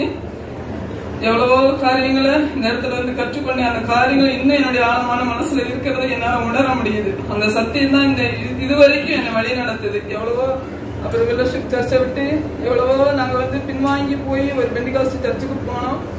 ஆனாலும் அந்த மன நிறைவு எங்களுக்குள்ளாய். ஏன்னா அந்த குதிரைமர கோவிலூர் பகுதிக்கு போகும்போது வந்து எங்களுக்கு சர்ச்சு வேற அந்த சைட்ல இல்லை. 40 கிலோமீட்டர் போய் தான் நாங்க ஆலயத்துக்கு போனோம். அதனால பக்கத்துல இருக்க ஒரு ஆலயத்துக்கு போகும்படியாய் அந்த இடத்துக்கு போனோம். ஆனா வந்து அந்த இடத்துல வந்து சத்தியம் கிடைச்சிச்சு எங்களுக்கு. ஆனா வந்து உள்ளான இருதயத்துல அது பதியல. ஏதோ ஏனோதானோன்னு போனோம். ஆனா வந்து இந்த அடிப்படை சத்தியம் எங்களுக்குள்ளாக இருந்ததுனால நாங்க அந்த அடிப்படை சத்தியத்திலிருந்து தான் வளர முடிஞ்சிச்சு ஒழிய அந்த சத்தியத்திலிருந்து எங்களால வளர முடியல. அண்ணன் எவ்வளவோ நாட்கள் அதுக்கப்புறம் நாங்க பார்க்க முடியல. பார்க்கணும்னா ஏதோ மீட்டிங்ல பார்ப்போம், உயிர் மீட்டிங் கூட்டங்கள்ல பார்ப்போம். ஆரம்ப நாட்கள்ல பிள்ளைங்க எல்லாம் அப்பெல்லாம் குட்டி குட்டி பிள்ளைங்களா இருந்தாங்க எங்களுக்கு. அதுக்கு பிறகு வளர்ந்து வந்தாங்க, அதெல்லாம் தெரியும். ஒரு 10th படிக்கும் போது நீதியாள பாத்திருக்கேன் நானு. அப்ப பேசுவோம். எந்த உயிர் மீட்சி கூட்டம் நடந்தாலும் திண்டுக்கல்ல உள்ள ஆளுகளோட நான் இருக்க மாட்டேன். அக்காவை தேடி வருவேன், பிள்ளைங்களை தேடி வருவேன், அவங்களோட தான் படுத்திருப்பேன், அவங்களோட தான் சாப்பிடுவேன். அப்படிப்பட்ட ஒரு அன்பு அக்காக்குள்ள இருந்துச்சு. அக்கா வந்து என்ன அன்பு ஒரு சகோதரியை போல அப்படி என்ன பார்த்தாங்க. அந்த அன்பை வச்சுதான் நான் எங்க வீட்டுக்கு பொண்ணு பார்க்கணும்னு சொல்லுறப்ப அந்த அன்பின் நிமித்தம் அந்த ராஜபாளையத்தை நான் மற்ற இடத்துல எல்லாம் எனக்கு அப்படி சொன்னேன். அங்க அண்ணன் அக்காவும் இருக்காங்க தம்பி, அங்க ஏதாவது ஒரு பொண்ணு இருந்துச்சுன்னா அண்ணன்ட்ட சொல்லுவோம், அதன் மூலமா ஏதாவது கிடைச்சிச்சுன்னா நம்ம பாப்போம் தம்பி அப்படின்னு தான் ஃபெலோஷிப் பொண்ணு தான் வேணும்னு அவன் சொன்னான். அதனால எப்படியாவது ஃபெலோஷிப் பொண்ணு வேணும்னா அண்ணன்ட்ட சொல்லுவோம், அண்ணன் ஏதாவது பாப்பாங்க தம்பி அப்படின்னு சொல்லும் போது அப்ப நான் உடனே அண்ணன் போன் நம்பர் எனக்கு கிடையாது. அப்ப எங்க அத்தான் தான் வந்து போன் நம்பர் யாரோ போன் நம்பரை கொடுத்து அவங்கள்ட்ட கான்டாக்ட் பண்ணி இந்த நம்பரை வாங்கி என்கிட்ட கொடுத்தாங்க, நீ பேசுமா அப்படின்னு சொல்லிட்டு. நான் பேசுறப்ப அண்ணன்ட்ட தான் பேசினேன். அண்ணா எப்படி இருக்கீங்க, என்ன பண்றீங்க அப்படின்னு கேட்கறப்ப அண்ணன் சொன்னாங்க, அண்ணா இந்த மாதிரி ஒரு பொண்ணு பாக்குறோம், ஏதாவது பொண்ணு இருந்தா சொல்லுங்கண்ணா, நம்ம வீட்டுல ஏதாவது பொண்ணு இருக்கானா அப்படின்னு கேட்டேன். நான் தான் கேட்டேன். எங்க அண்ணன் கூட பிறந்த அண்ணன் மாதிரி தான் நான் நினைச்சிருக்கேன் ஆரம்ப நாட்கள். இது வரைக்கும் சேகர் அது மாதிரி தான் என்னை அக்கான்னு கூப்பிடுறதுக்கு மறுச்சு பார்த்து என்னை பேச இது வரைக்கும் அப்படிதான் கூப்பிட்டு இருக்கான். மும்பைல இருந்து போன் பண்ணும்போது சரி அக்கான்னு தான் கூட, நான் உரிமையோட தம்பி வாடா போடான்னு தான் கூடுவேன் நான். அப்படிப்பட்ட ஒரு இது அப்ப இருந்து கேக்குறப்ப அவங்க என்னுடைய 2 பொண்ணும் கல்யாணம் முடிச்சுட்டாங்கம்மா, லீதியா மட்டும்தான் இருக்காங்கன்னு அந்த இருதயத்தை திறந்து உண்மையை சொன்னாங்க. அது வந்து என்னைய ரொம்ப பாதிச்சது. எப்படின்னா யாருமே உண்மை இந்த மாதிரி கல்யாணம் முடிச்சுட்டாங்க, என் 2வது பொண்ணு இருக்கு அப்படின்னு யாருமே சொல்ல மாட்டாங்க. அப்ப நான் சொன்னேன் இந்த மாதிரி இருக்கு அப்படின்னு சொல்றப்ப எங்க அத்தான் சொன்னாங்க, நீ போய் பாருமா, நீயும் தம்பியும் போய் பாருங்க, கல்யாணம் முடிச்சுக்கலாம் அப்படின்ட்டு. அப்படிப்பட்ட சூழ்நிலை தான் நாங்க வந்து ஒரு நாள் ஒரு போன் பண்ணிட்டு நாங்க வந்தோம். வர்றப்ப அந்த எத்தனையோ வருஷங்கள், ஒரு 15 16 வருஷங்கள் 17 வருஷங்கள் கூட இருக்கும், அத்தனை வருஷங்களை தாண்டி வந்த போதிலும் இந்த இடத்துலதான் உட்கார்ந்து இருந்தோம். அந்த அன்பு குறையவே இல்லை அவங்கள்ட்ட. வந்தோடனே அக்கா வாங்க, அண்ணே வாங்கன்னு சொல்லிட்டு அக்கா வாங்க அப்படின்னு சொல்றத வந்து நான் யோசிச்சு பார்ப்பேன் ஒவ்வொரு நாளும். அந்த அன்பு குறையவே இல்லை. அதே மாதிரி அவங்கள்ட்ட வந்து ஒரு அண்ணன் வந்து ஜோதி அப்படின்னு கூப்பிட்டு ஒரு மாதிரி கூப்பிடுவாங்க. அது வந்து என்னுடைய காதுல இன்னும் கேட்கும். எங்க அத்தாண்ட கூட அதான் சொல்றேன் நான். அப்படி ஒரு கீழ்ப்படுதல், என்ன வசந்தாப்பா அப்படின்னு சொல்லிட்டு அப்படியே ஓடி வருவாங்க. அந்த கீழ்ப்படுதல் எனக்குள்ள வரணும். நானும் எவ்வளவோ நான் பிரயாசப்பட்டிருக்கேன். ஆனா வந்து அந்த கீழ்ப்படுதல் நான் தான் உறக்க பேசுறவளா காணப்படுவேன். அந்த கீழ்ப்படுதல் என்கிட்ட இல்ல. அப்படிப்பட்ட ஒரு கீழ்ப்படுதல் உள்ள மகள், ஆண்டவருக்குள்ள வாஞ்சி உள்ள மகள். இப்படி ஒரு நாள் இப்படி இருக்கிறப்பதான் அப்படி அந்த சமயத்துலதான் அப்படி கல்யாணம் முடிக்க முடியும். அந்த அன்பு வந்து அந்த அன்பு நிமித்தம் எப்படியாவது இந்த ஊர்ல இருந்து அந்த சொந்தத்துல இருந்து எனக்கு ஒரு பொண்ணு வேணும்னு ஆசைப்பட்டேன். அது என் மூத்த மகனுக்கு கிடைக்க முடியாது, ஆண்டவர் கிருபை செய்தார். அதனால இந்த அன்பு வந்து எங்களுக்குள்ள வந்து இந்த ஒரு 7-8 வருஷமா மறுபடியும் கிடைக்க முடியாது, ஆண்டவர் உதவி செய்திருக்கிறார்.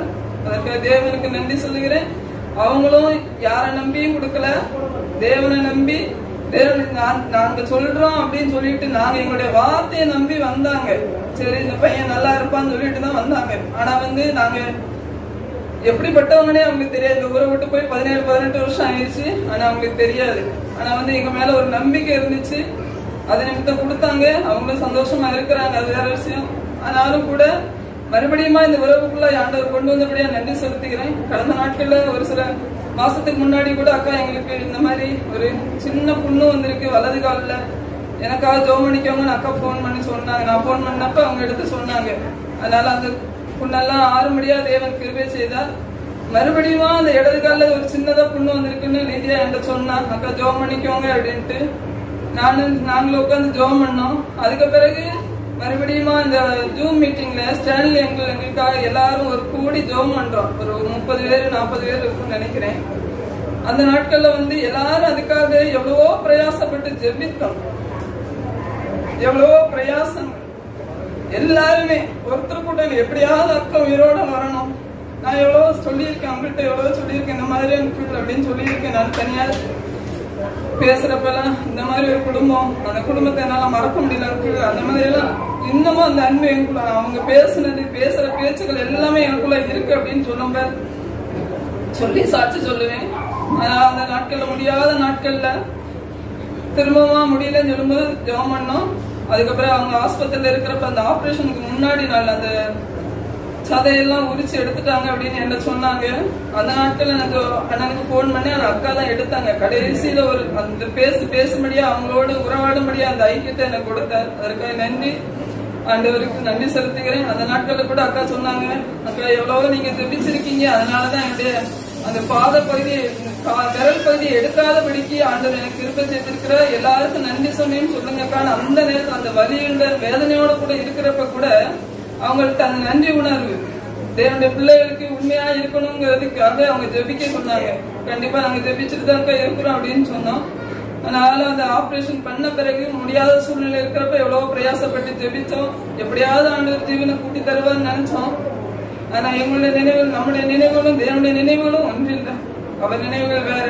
ஆண்டவர் நினைச்சிருக்காரு போல இந்த இடத்துல நீ வேதனைப்பட்டது போது இன்னும் மீண்டும் வந்தாலும் அவங்களுக்குள்ள எவ்வளவு வேதனை இருக்கும். ஆண்டவர் நினைச்சிருந்தா ஒரு நிமிஷத்துல எல்லாத்தையும் எடுத்து போட்டு மாற்றி இருந்திருக்க கூடும். ஆனா தேவன் என்ன நினைத்திருக்கிறாரோ என்ன திட்டமிட்டு இருக்கிறாரோ அவர் ஒருவருக்கு மாத்திரம் தான் தெரியும். அதனால இந்த நாட்கள்ல ஆண்டவர் ஜீவனை எடுத்துக்கொண்டார். அவருடைய பரத்துல பிரவேசிக்க முடியாது ஆண்டவர் மட்டுமாய் எடுத்திருக்கிறாரு நான் நினைக்கிறேன்.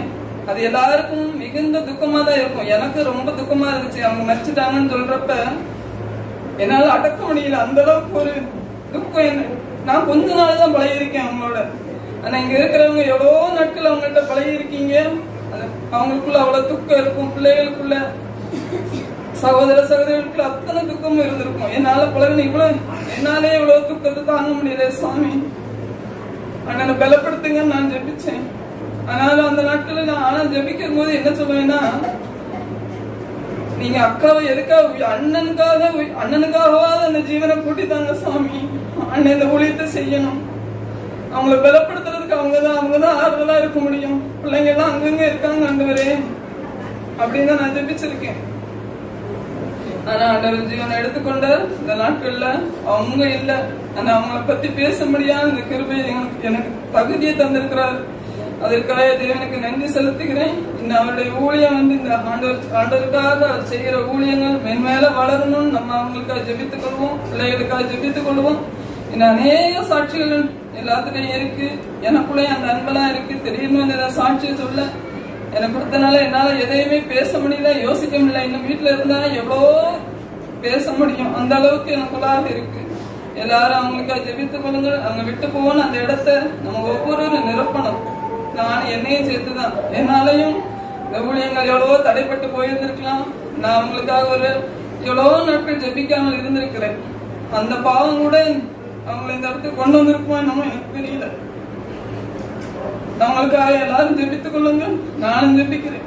என்னுடைய பாவியாகி என்னுடைய குடும்பத்துக்காக எல்லாரும் ஜெபித்துக் கொள்ளுங்க. இந்த ஐக்கியம் மென்மேலும் வளர்றதுக்காக எல்லாரும் ஜெபிக்கிறேன். தேவனுக்கு மகிமை உண்டாவதாக.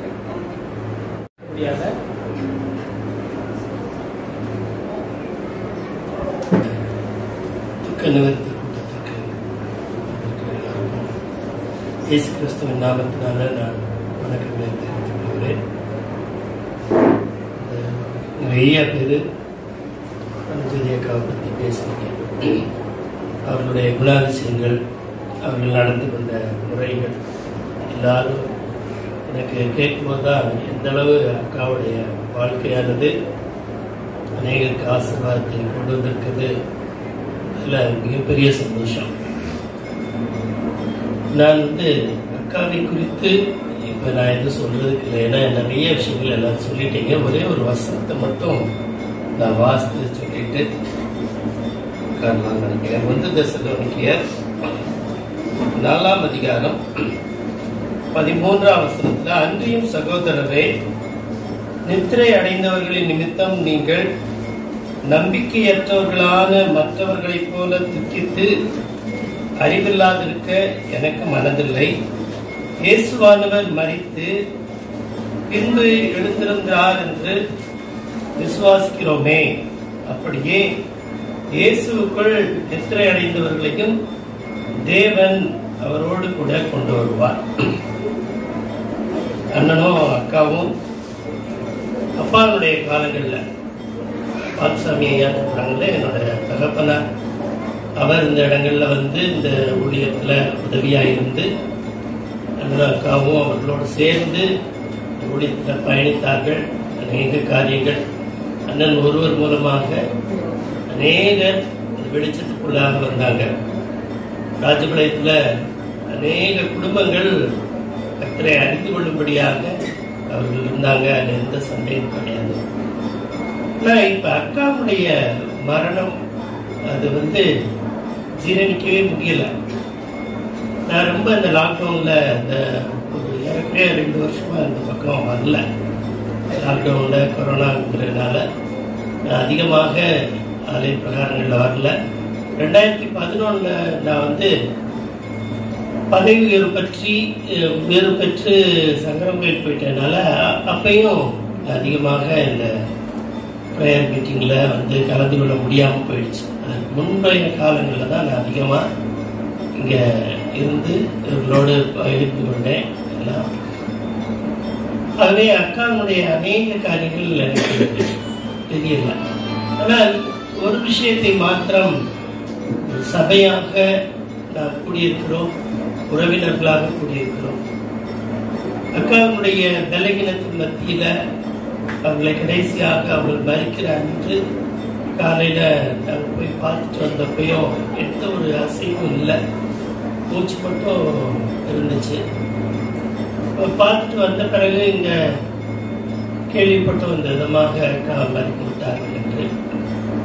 அதற்கு முன்பும் சரி, அவங்க மறிப்பதற்கு முன்பும் ஆண்டவர் என்ன வைத்திருக்கிறார் என்பது தெரியல. எவ்வளோ நம்ம அவங்களுக்காக அழுதாலும் செபித்தாலும் நம்மளுடைய வாஞ்சி விருப்பத்தை காட்டிலும் கர்த்தருடைய திட்டமும் சுத்தமும் தான் நம்ம வாழ்க்கையில நிறைவேறும். எப்படியாச்சும் ஆண்டவர் அதிசயம் பண்ணுவார் அப்படின்னு தான் நினைச்சிட்டு இருந்தோம். ஆனா அவர்களுடைய வேதனைகள், பாடுகள், துக்கங்கள் அவைகள் எல்லாம் பார்க்கும்போது ஆண்டவர் தன்னுடைய பிள்ளைகளை ஒருபோதும் ஒரு அளவுக்கு மேல அனுமதிக்கிறதே இல்லை. அநேக மரணத்துல நான் பார்க்கிற காரியங்கள் தான். இதற்கு முன்பாக ஜான் கற்கையான நம்மளோட இந்த சகோதரர், அவரும் இதே சுகர், இதே மாதிரி காலில் பிரச்சனை, ஒரு ஸ்டேஜ் வந்துச்சு, ஆண்டவர் எடுத்துக்கிட்டார். நிறைய பேருக்கு மிகப்பெரிய ஒரு கேள்வி இருக்கும், ஏன் எடுத்துக்கிட்டாங்க, ஏன் இந்த ஊழியத்துல சொல்றாங்க. அமிர்தராஜன் நினைக்கிறேன் பேசும்போது சொன்னாங்க, இவ்வளவு ஊழியத்தை செஞ்சாங்க, எத்தனையோ பேருக்காக ஜெபிச்சாங்க, ஏன் இவங்க வாழ்க்கையில இவ்வளவு பெரிய இழப்பு அப்படின்னு ஒரு பெரிய கேள்விக்குரிய. ஆனால் அது நம்மளுடைய கணக்கு, இது ஒரு இழப்பாக நாம் பார்க்கிறோம். ஆனால் ஆண்டவர் தன்னுடைய பிள்ளைகளை ஏற்ற நேரங்களில் அவருடைய வேதனைகள், அவருடைய துக்கங்கள் நீங்கி இருக்கும்படியாக, தன்னோடு கூட அவர்கள் இருக்கும்படியாக அழைத்துக் கொள்கிறார். ஒரு செடியில ஒரு ரோஜா பூ வளருதுன்னு வச்சுக்கோங்க. இந்த ரோஜா பூ இருக்கும்போது அழகா இருக்குது. அந்த ரோஜா பூவை அந்த தோட்டத்துக்கார எப்ப வேணாலும் பறிக்கிறதுக்கு உரிமை இருக்குது. அதே மாதிரி தான் நானும் நீங்களும் கர்த்தருடைய கரத்துல இருக்கிறோம். அவர் எப்ப வேணாலும் நம்ம அழைத்துக் கொள்ளலாம். அவர் ஏன் அழைச்சிட்டாரு அப்படிங்கறத நம்ம கேள்வி கேட்பதற்கு நமக்கு உரிமை இல்லை. ஆனால் அவர்கள் நம்மை விட்டு கடந்து போனாங்க. இதுல வசனம் என்ன சொல்றதுன்னா, மற்றவர்களை போல நான் துக்கித்து இருக்க வேண்டிய அவசியம் இல்லை, அறிவில்லாதிருக்க எனக்கு மனதில்லை அப்படின்னு சொல்லி தெசலோனிக்கே சபைக்கு சொல்றாங்க. இப்ப நம்ம இதன் மூலமாக அடுத்த 2வது வசனத்துல நம்ம பார்க்கும்போது என்ன சொல்லப்படுதுன்னா, இயேசுக்குள் நித்திரை அடைந்தவர்களையும் தேவன் அவரோடு கூட கொண்டு வருவார். அக்கா கிறிஸ்துவுக்குள்ளாக மரித்திருக்கிறார்கள் என்று நாம விசுவாசிக்கிறோம். அப்ப ஆண்டவர் வருவார்ன்றதை விசுவாசிக்கிறோம். இந்த 2 காரியத்தையும் ஒரு கிறிஸ்தவனாக நானும் நீங்களும் விசுவாசிக்கிறோம். அப்படி இருக்கும்போது ஆண்டவர் வரும்போது அவங்க கூட வருவாங்க. கிறிஸ்துவுக்குள்ளாக மரித்த எல்லாரும் வருவாங்க. அதுக்கு பிறகுதான் நம்ம உயிரோடு இருக்க நாம ஆண்டவரோடு கூட போக முடியும். ஆனால் ஆண்டவரோடு போறதுக்கு குடும்பமா, சபையா ஆயத்தமா இருக்கு. இந்த ஒரு விஷயம்தான் நான் உங்களோட பகிர்ந்து கொள்ள வேண்டும் நினைச்சேன்.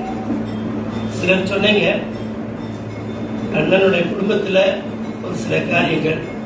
நான் ஒரு மூத்த சகோதரனா லிடியா, ஜெமி, வசந்தாக்கு நான் சொல்ற ஒரே ஒரு வார்த்தை, அவங்க ஜெபிக்கிற தாயா இருந்தாங்கன்னு எல்லாரும் பேசினாங்க. அதே இத பிள்ளைகளா நீங்க பின்பற்றுங்க. அவங்க மற்றவர்களை நேசித்து அன்பு கூர்ந்தாங்க, பகிர்ந்து கொண்டாங்க அப்படின்னு சொன்னாங்க. அதே காரியத்தை நீங்களும் செய்யுங்க. உங்க அம்மா எப்படி ஒரு ஜெபிக்கிற தாயா இருந்து இந்த ஊழியத்துல உங்க உங்க அப்பாவுக்கு எவ்வளவு உறுதுணையா இருந்தாங்களோ அதே மாதிரி நீங்களும் இந்த ஊழியத்துல உறுதுணையா இருங்க. நீங்க இன்னும் ஊழியத்துல அதிகமா வளருங்க. கர்த்தருக்குள்ளாக நம்ம வளரும் போது மாத்திரம்தான் ஒரு நாள் ஆண்டவர் வருவாரு, உங்க அம்மாவும் கூட வருவாங்க. அப்ப நம்ம அதை எதிர்கொண்டு போற அளவுக்கு குடும்பமா ராஜபாளையம் செல்வத்தூர் சபையா ஆயத்தமா இருக்கிறோமா என்பதை நாம் நிதானித்து அறிவோம். நன்றி. நாம் இப்பொழுது ஒரு பல்லவியை பாடுவோம். ஜீவனுள்ள தேவனின் ஆவியை வாரும் என்ற பல்லவியை நாம் யாவரும் எழுந்து பாடுவோம்.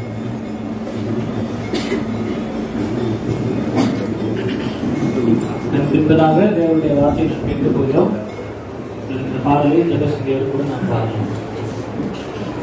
ஜீவனுள்ள தேவனே ஆவியே வாரும், ஜீவனுள்ள தேவனே ஆவியே வாரும், நோருக்கும் ஊருக்கும் உருவாக்கி நிரப்பும், ஜீவனுள்ள தேவனே ஆவியே வாரும்.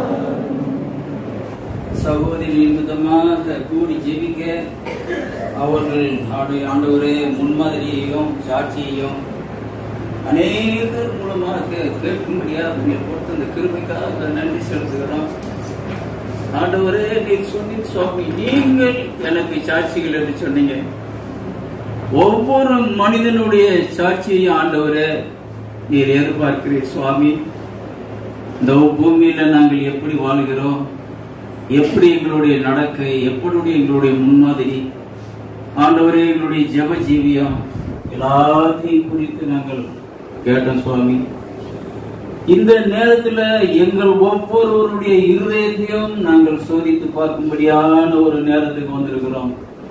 தகப்பனே, ஒவ்வொருடைய இருதயத்தையும் அந்த சாட்சிக்கு நேராக எங்களுடைய இருதயத்தை நாங்கள் வைத்து பார்க்கும் பொழுது உலக பிரகாரமாக எவ்வளவோ ஒரு குறைபாடுகள் காணப்பட்டாலும், ஆனால் தேவனுடைய பார்வையில ஒரு உயர்வான ஒரு விசுவாசம், ஒரு நம்பிக்கை ஆண்டவரே பார்க்க முடிகிறது சுவாமி.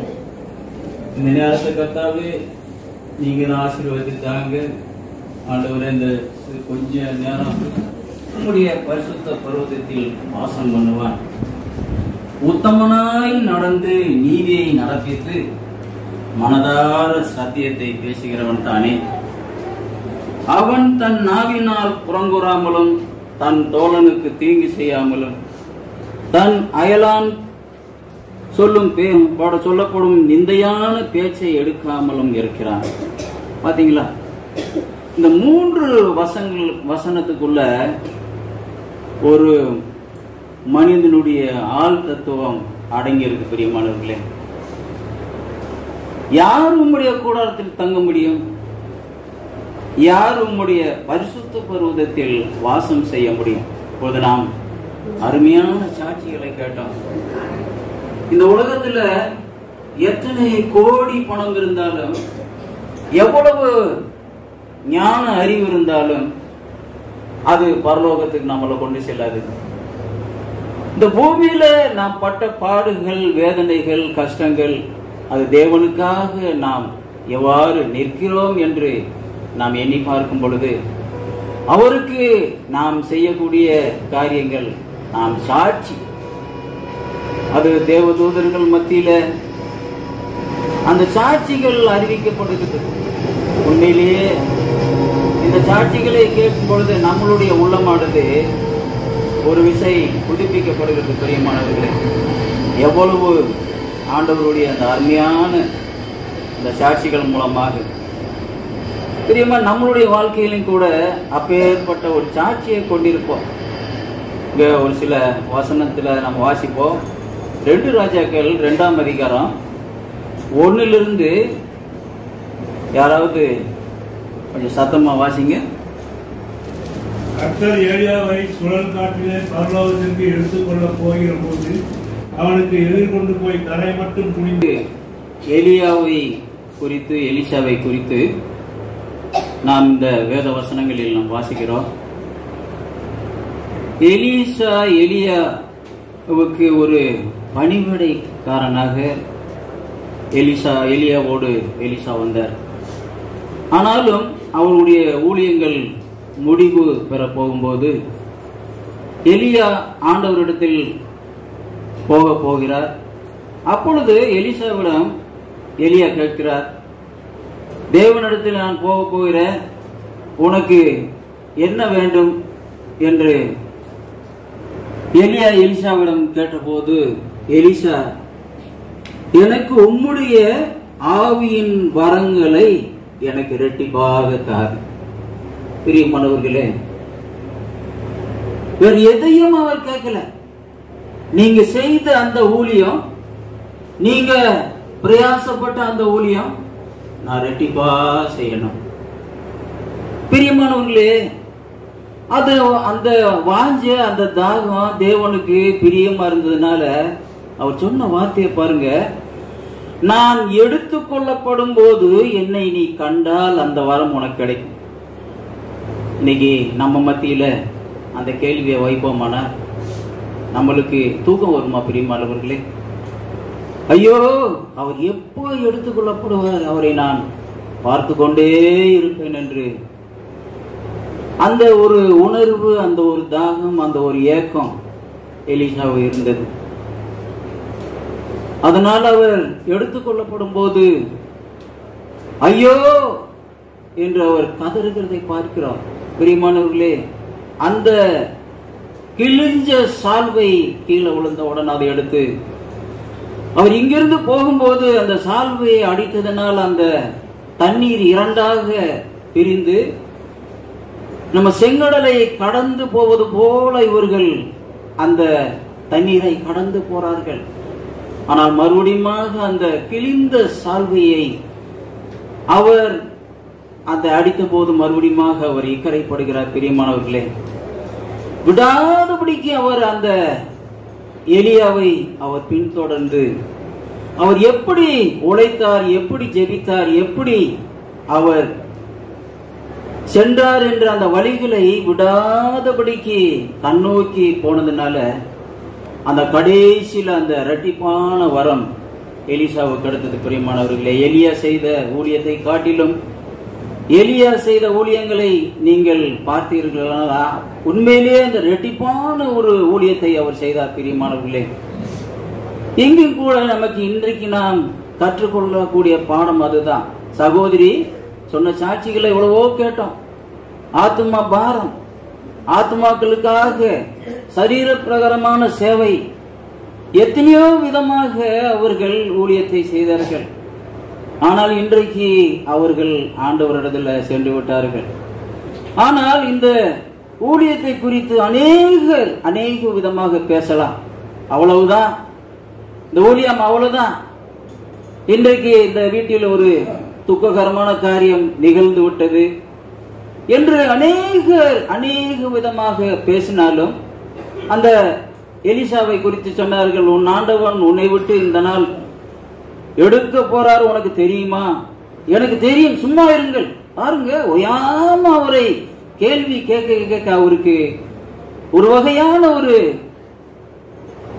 கோபமாக பேசுகிற காரியங்களை பார்க்கிறோம். பிரியமானவர்களே, அவனமாக சரீரத்தில் நாம் ஒருவேளை இப்படிப்பட்ட ஒரு சூழ்நிலையில் நாம் பேசினாலும், நாம் அந்த மறு உத்தரவு கொடுத்தாலும், ஆனா தேவனுடைய அந்த அன்பு, அவருடைய இரக்கம், ஒரு ஊழியத்தை ஆரம்பம் பண்ணின தேவன் கண்டிப்பா எந்த நோக்கத்திற்காக ஆரம்பம் பண்ணினார் அது கண்டிப்பாக ஆண்டவர் நிறைவேற்றுவார். பிரியமானவர்களே, ஒன்றுமே நாம் நினைக்கலாம் இது தகுதி இல்லை, அவ்வளவுதான், முடிந்து போய்விட்டது என்று. ஆனால் ஆண்டவர் அந்த ஊழியங்களை மறுபடியும் உயிர்ப்பித்து மறுபடியும் அந்த எலியா செய்தது மாதிரி எலிசாவுக்கு அந்த ஊழியத்தை ஆண்டவர் கொடுக்க வல்லவராக இருக்கிறார். நாம் செய்ய வேண்டிய காரியங்கள் என்ன? ஜெபிப்போம். எல்லாரும் இந்த ஊழியங்களுக்காக ஆரம்ப நாட்களிலிருந்து அவர்கள் இந்த சாட்சியை கேட்கும் பொழுது எத்தனையோ விதமான அற்புதங்கள், அடையாளங்கள், ஆண்டவர் செய்த காரியங்களை நாம் பார்க்கிறோம். இன்றைக்கு எவ்வளவோ படித்தவர்கள் மத்தியில, பட்டதாரிகள் மத்தியில ஒரு எளிமையான தோற்றமுள்ள இந்த குடும்பத்தை ஆண்டவர் தெரிந்து கொண்டு ஊழியத்துக்கு அழைத்து ஆச்சரியவிதமாக இந்த ராஜபாளையம் பட்டணத்துக்கு கொண்டு வந்து இந்த ஊழியத்தின் மூலமா எத்தனை குடும்பங்கள், குடியிலிருந்து எத்தனை குடும்பங்கள், எத்தனை வறுமையிலிருந்து எத்தனை குடும்பங்கள், இன்னைக்கு பலவிதமான சாட்சிகளை நாம் சொல்லிக்கொண்டே போகலாம். அவனமாக பிரியமானவர்களே, இந்த ஊழியம் தொடர்ந்து நடைபெறத்தக்கதாகவும் சகோதரனை ஆண்டவர் பலப்படுத்தி இரட்டிப்பான வரங்களை கொடுத்து இந்த ஊழியத்தை செய்யும்படியாகவும் எனக்கு கொடுக்கப்பட்ட டைம் எனக்கு அவ்வளவுதான். பிரியமானவர்களே, நாம் இந்த நேரத்தில் நாம் ஜெபிக்கிறதுக்கு நாம் கடனாளியா இருக்கிறோம். நாம் எந்த இடத்துல இருந்தாலும் இந்த சாட்சிகளை நினைப்போம், இந்த ஊழியத்தை நினைப்போம். ஒவ்வொரு நாளும் இந்த ஊழியத்துக்காக நாம் மன்றாடுவோம். பிரியமானவர்களே, நம்ம இந்த மறுபடியும் நாம் சாட்சி சொல்வதற்கு நமக்கு எவ்வளவோ கேட்டுட்டோம். அதை வைத்து நாம் ஜெபிப்போம். இந்த எலியா ஊழியத்தை எலிசா எப்படி இரட்டிப்பாக செய்தாரோ அவனமாக இந்த ஊழியத்தை ஆண்டவர் பொறுப்பெடுத்து செய்யும்படியாக அற்புதங்களினால, அடையாளங்களினால இந்த ஊழியம் கட்டப்படும்படியாக நாம் ஜெபிப்போம். எங்கள் அதிகமாக நேசிக்கிற எங்கள் பரலோகத்தின் தகப்பனே, நீர் கொடுத்த இந்த வார்த்தைக்காக நன்றி சுவாமி. என்னுடைய வாழ்க்கையிலேயே உன்னை பாராட்டின கிருபை இறக்கம் ஏராளம்பா. ஆண்டவரே, எப்படி சுவாமி 87 ஆண்டவரே இந்த சகோதர சகோதரிகள் அறிமுகமானாங்க. ஆனால் ஆண்டவரே, இது நாள் வரைக்கும் சுவாமி எவ்வளவோ ஆச்சரியமான ஒரு உறவை நான் பார்த்திருக்கிறேனப்பா. அந்த உறவுக்காக நன்றி செலுத்துகிறேன், செய்த ஊழியங்களுக்காக நன்றி செலுத்துகிறேன். ஆண்டவரே, இந்த நேரத்தில் அந்த சாட்சியில கேட்ட வண்ணமாக என்னுடைய ஜெப குறைவுதான். இன்னைக்கு எத்தனை ஊழியக்காரவங்க இப்படி திறப்புல நின்று கதறுகிறாங்க, கண்ணீர் விடுறாங்க. எத்தனை ஊழியக்காரவங்க தன்னையே வெறுத்து ஆண்டவரே ஊழியம் செய்யறாங்க சுவாமி. ஆனா எங்களுக்கு எவ்வளவோ சௌரியங்களை நீர் கொடுத்திருக்கிறீர், எவ்வளவோ ஆண்டவரே வசதி வாய்ப்பை கொடுத்திருக்கீங்க. ஆனா நாங்க என்ன செய்யறோம் சுவாமி? தயவாக எங்களை மன்னிங்க ஆண்டவரே, எங்களை மன்னிங்க. இந்த ஊழியங்களுக்காக அனைத்து நம்ம கண்ணீர் உடனுமே, கதறனுமே, புலம்பி அழுந்தமே ஆண்டவரே. ஆதியில சுவாமி ஒரே மனுஷனுடைய கீழ்ப்பிடிதல்னால எத்தனை லட்சக்கணக்கான குடும்பங்களுக்கு இந்த நற்செய்தி பரவி வந்திருக்கு சுவாமி. எத்தனை சாட்சிகள் ஆண்டவரே நீர் எழுப்பி இருக்கிறீர் ஆண்டவரே. மரணத்திலிருந்து மீட்கப்பட்டேன், கொடூரமான கொள்ளைக்காரனா இருந்தேன், சுகபோகம் உள்ளவனாக வாழ்ந்த எத்தனை சாட்சிகள் ஆண்டவரை கேட்க முடிந்தது ஆண்டவரை. இவர்களுடைய சாட்சிகளை நாங்கள் கேட்டோம் சுவாமி. ஆச்சரியத்தில் ஆச்சரியமான சாட்சிகளை நீங்கள் வைத்திருக்கிறீங்க ஆண்டவரே. எங்கள் ஒவ்வொருவரையும் ஆண்டவரே அந்த சாட்சியாக மாற்றி ஆண்டவரே. எங்களுடைய ஜீவம் ஆண்டவரே எப்பொழுது எடுக்கப்படும் தெரியாது. ஆனால் ஆண்டவரே, இந்த சங்கீதத்துல யார் உம்முடைய கூடாரத்தில் தங்குவான், யார் உம்முடைய பர்வதத்தில், பரிசுத்த பர்வதத்தில் வாசம் பண்ணுவான்னு சொன்னவனமாக உத்தமனாய் நடந்து நீதியை நடப்பித்து மனதார சத்தியத்தை பேசுகிறவன் தானே. அப்படிப்பட்ட மக்கள் தான் உம்மிடத்துல வர முடியுங்கிறத சங்கீதக்காரன் தெளிவா எழுதியிருக்கிறத பார்க்கிறோம் ஆண்டவரே. இந்த எலியா செய்த ஊழியம், எலிசா செய்த ஊழியம் தகப்பனை எங்களுக்கு ஒரு முன்மாதிரி இருப்பதற்காக நன்றி ஆண்டவரே. உண்மையே நோக்கி பார்க்க ஆண்டவரே, உண்மை பின்பற்றி நடக்க எங்களுக்கு நீர் உதவி செய்யுங்கப்பா. இப்பொழுதும் இந்த வார்த்தையை கேட்டு ஒவ்வொருவரோடு தொடர்ந்து பேசுங்க ஆண்டவரே. ஒவ்வொருவருடைய இருதயத்தையும் ஆண்டவரை ஆராய்ந்து பார்க்கட்டும் சுவாமி. ஆண்டவரே, ஒரு சகோதரி ஆண்டவரே இந்த செல் மூலமா சாட்சி சொன்னாங்க. பிள்ளைகள் ஆண்டவரே எவ்வளவு ஒரு பாரமாக இருந்தது ஆண்டவரே கேட்டேன் சுவாமி. ஐயோ, என் தாய்க்கு நான் பாரமா இருந்தனா? என் தாய் போல நான் ஜெபித்தனா? என் தாய் போல நான் முன்மாதிரியா இருந்தனா? என் தகப்பனே, ஒவ்வொரு பிள்ளைகள் ஆண்டவரே தன்னை தாழ்த்தி ஆண்டவரே என் தாயினுடைய ஸ்தானத்துல எப்படி எலியாவை பின்பற்றினது போல உன்னுடைய தாயினுடைய அந்த அன்பில விசுவாசத்துல இந்த ஜெப ஆண்டவரே ஜெபிக்கிற காரியங்கள்ல இந்த பிள்ளைகள் பின்பற்றி இந்த ஊழியத்துல ஒரு உறுதுணையா இருக்க நீங்க கிருபை செய்யுங்க ராஜா. ஒவ்வொரு மக்களும் அவனுமாக ஜெபிக்க நீங்க உதவி செய்யுங்க. எங்களோடு இடைப்படுங்க, பேசுங்க. துதி கணம் மகிமையாக உமக்கு ஒருவருக்கு செலுத்துகிறோம். இயேசுவின் மூலம் ஜெபங்கள் நல்ல பிதாவே, ஆமென். கூட்டத்தில் நீங்கள் கலந்து கொண்ட அனைவருக்கும் என்னுடைய மனமார்ந்த நன்றிகள். தகுதி இல்லாத எனக்கு ஆண்டவர் எத்தனையோ காரியங்களை உதவி செய்திருக்கிறார். அதிலே மனைவி 35 ஆண்டுகள் நாங்கள் ஒன்றாக வாழ்ந்தோம். எத்தனையோ பாடுகள், நெருக்கங்கள், போராட்டங்களின் மத்தியிலே ஆண்டவர் கிருபையாக அதையெல்லாம் மேற்கொண்டு எங்களை நடத்தி வந்தார். ஒரு தடவை என்னுடைய மனைவி சரி ஒரு ஆள்கிட்ட பேசிட்டு இருக்கிறார். உங்க அண்ணன் தம்பி யாருக்கா அப்படின்னு சொன்னபோது மனைவி சொல்றா, எனக்கு அண்ணன் அப்பா எல்லாமே கனவு. அதே மாதிரி குடும்ப சூழ்நிலைகளை பார்த்தீங்கன்னா எங்களுடைய குடும்பமா இருந்தாலும் சரி, என் மனைவியினுடைய குடும்பமா இருந்தாலும் சரி, நாங்க மனைவி குடும்பம் எங்க குடும்பம் தனியாவே நாங்கள் பிரிக்கவே மாட்டோம்.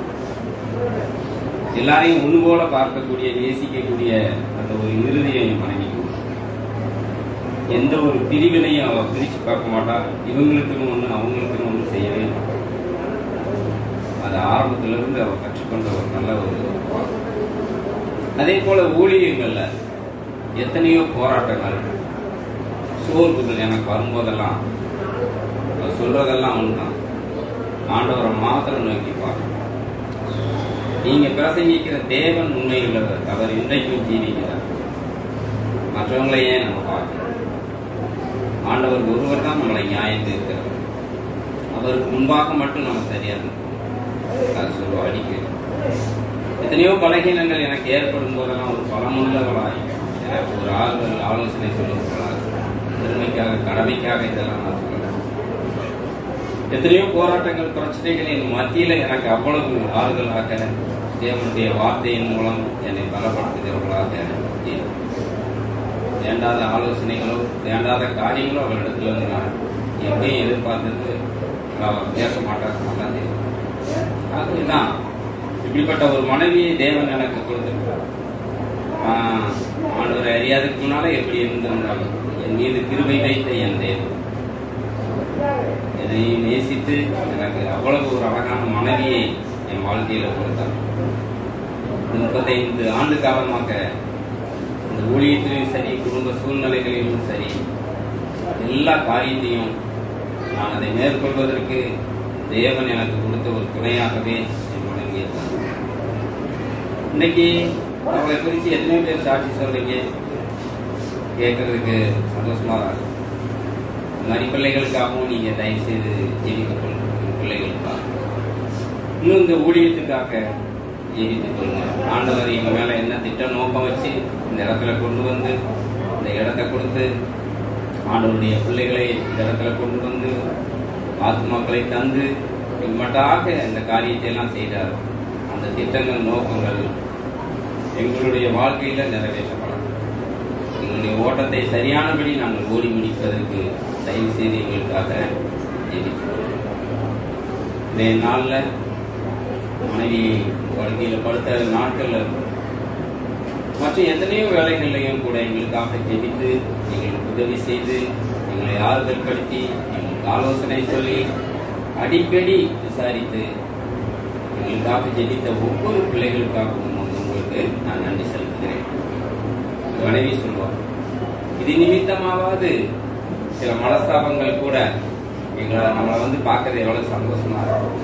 இதுக்காகவே நம்ம ஒரு வேலை வியாதியா இருக்கலாம், எல்லாரும் என்னை பார்க்கறாங்க அப்படின்னு சொல்லி ஆண்டவர் இந்த நாளில் எடுத்துக்கொண்ட காரியங்கள் கூட இந்த வேதனையிலிருந்து சகோதரன் சொன்னவனமாக பாடுகளிலிருந்து தேவன் கிருபையாக அவளை ரட்சித்து மீட்டுக் கொண்டார். எனக்காக ஜெபித்துக் கொள்ளுங்க, குடும்பங்களுக்காக ஜெபித்துக் கொள்ளுங்க, இந்த ஊழியர்களுக்காக விசேஷமாக நீங்கள் ஜெபித்துக் கொள்ளும்படியாக உங்களை தாழ்மையோடு கேட்டுக்கொள்கிறேன். அனைவருக்கு சாப்பாடு ஆயத்தமாக்கப்பட்டிருக்கு. நீங்கள் தயவுசெய்து சாப்பாட்டில் கலந்து கொள்ளும்படியாக உங்களை வேண்டிக் கொள்கிறேன்.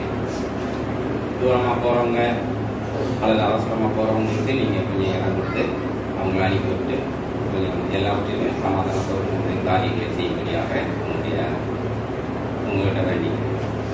சரி, ஜெபம். நீங்கள் அன்பா நேசிக்கின்ற சாமி, அருமையான வேலைக்காக வைத்திருக்கிறோம். கிருபையாக நீர் எங்களை நடத்தி வந்த அன்புக்காக நன்றி செலுத்துகிறேன். ஆண்டவரே, எனக்கு கொடுத்த மனைவி, பிள்ளைகள், பெற்றோர், சகோதர சகோதரிகள், உறவுகள், இவ்வளவாக சொந்த பந்தங்கள் எல்லாவற்றையும் இந்த உலகத்தில் எனக்கு கொடுத்தீங்க. ஆண்டவரே, உங்களுக்கு கொடுக்கவும் எடுக்கவும் உங்களுக்கு அதிகாரம் உண்டு. ஆண்டவரே, எந்த விதத்திலையும் நான் நீர் எடுத்துக்கொள்ளப்படுகிறதை குறித்து நான் சோர்ந்து போகாதவனே. என் தேவன் எதை செய்தாலும் நன்மையாகவே செய்வீர் என்ற அந்த ஒரு உறுதியை கொண்டவனாக மாத்திரம் என்னுடைய வாழ்க்கையில் இருக்கிறது விஷயம்.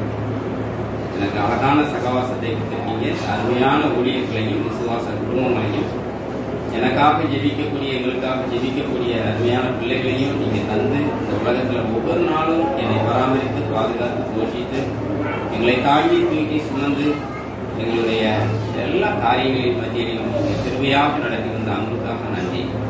இம்மட்டாக நடத்திய தேவன் இனிமேலும் நீர் நடத்தியே அதற்காக உண்மை தெரிகிறோம்.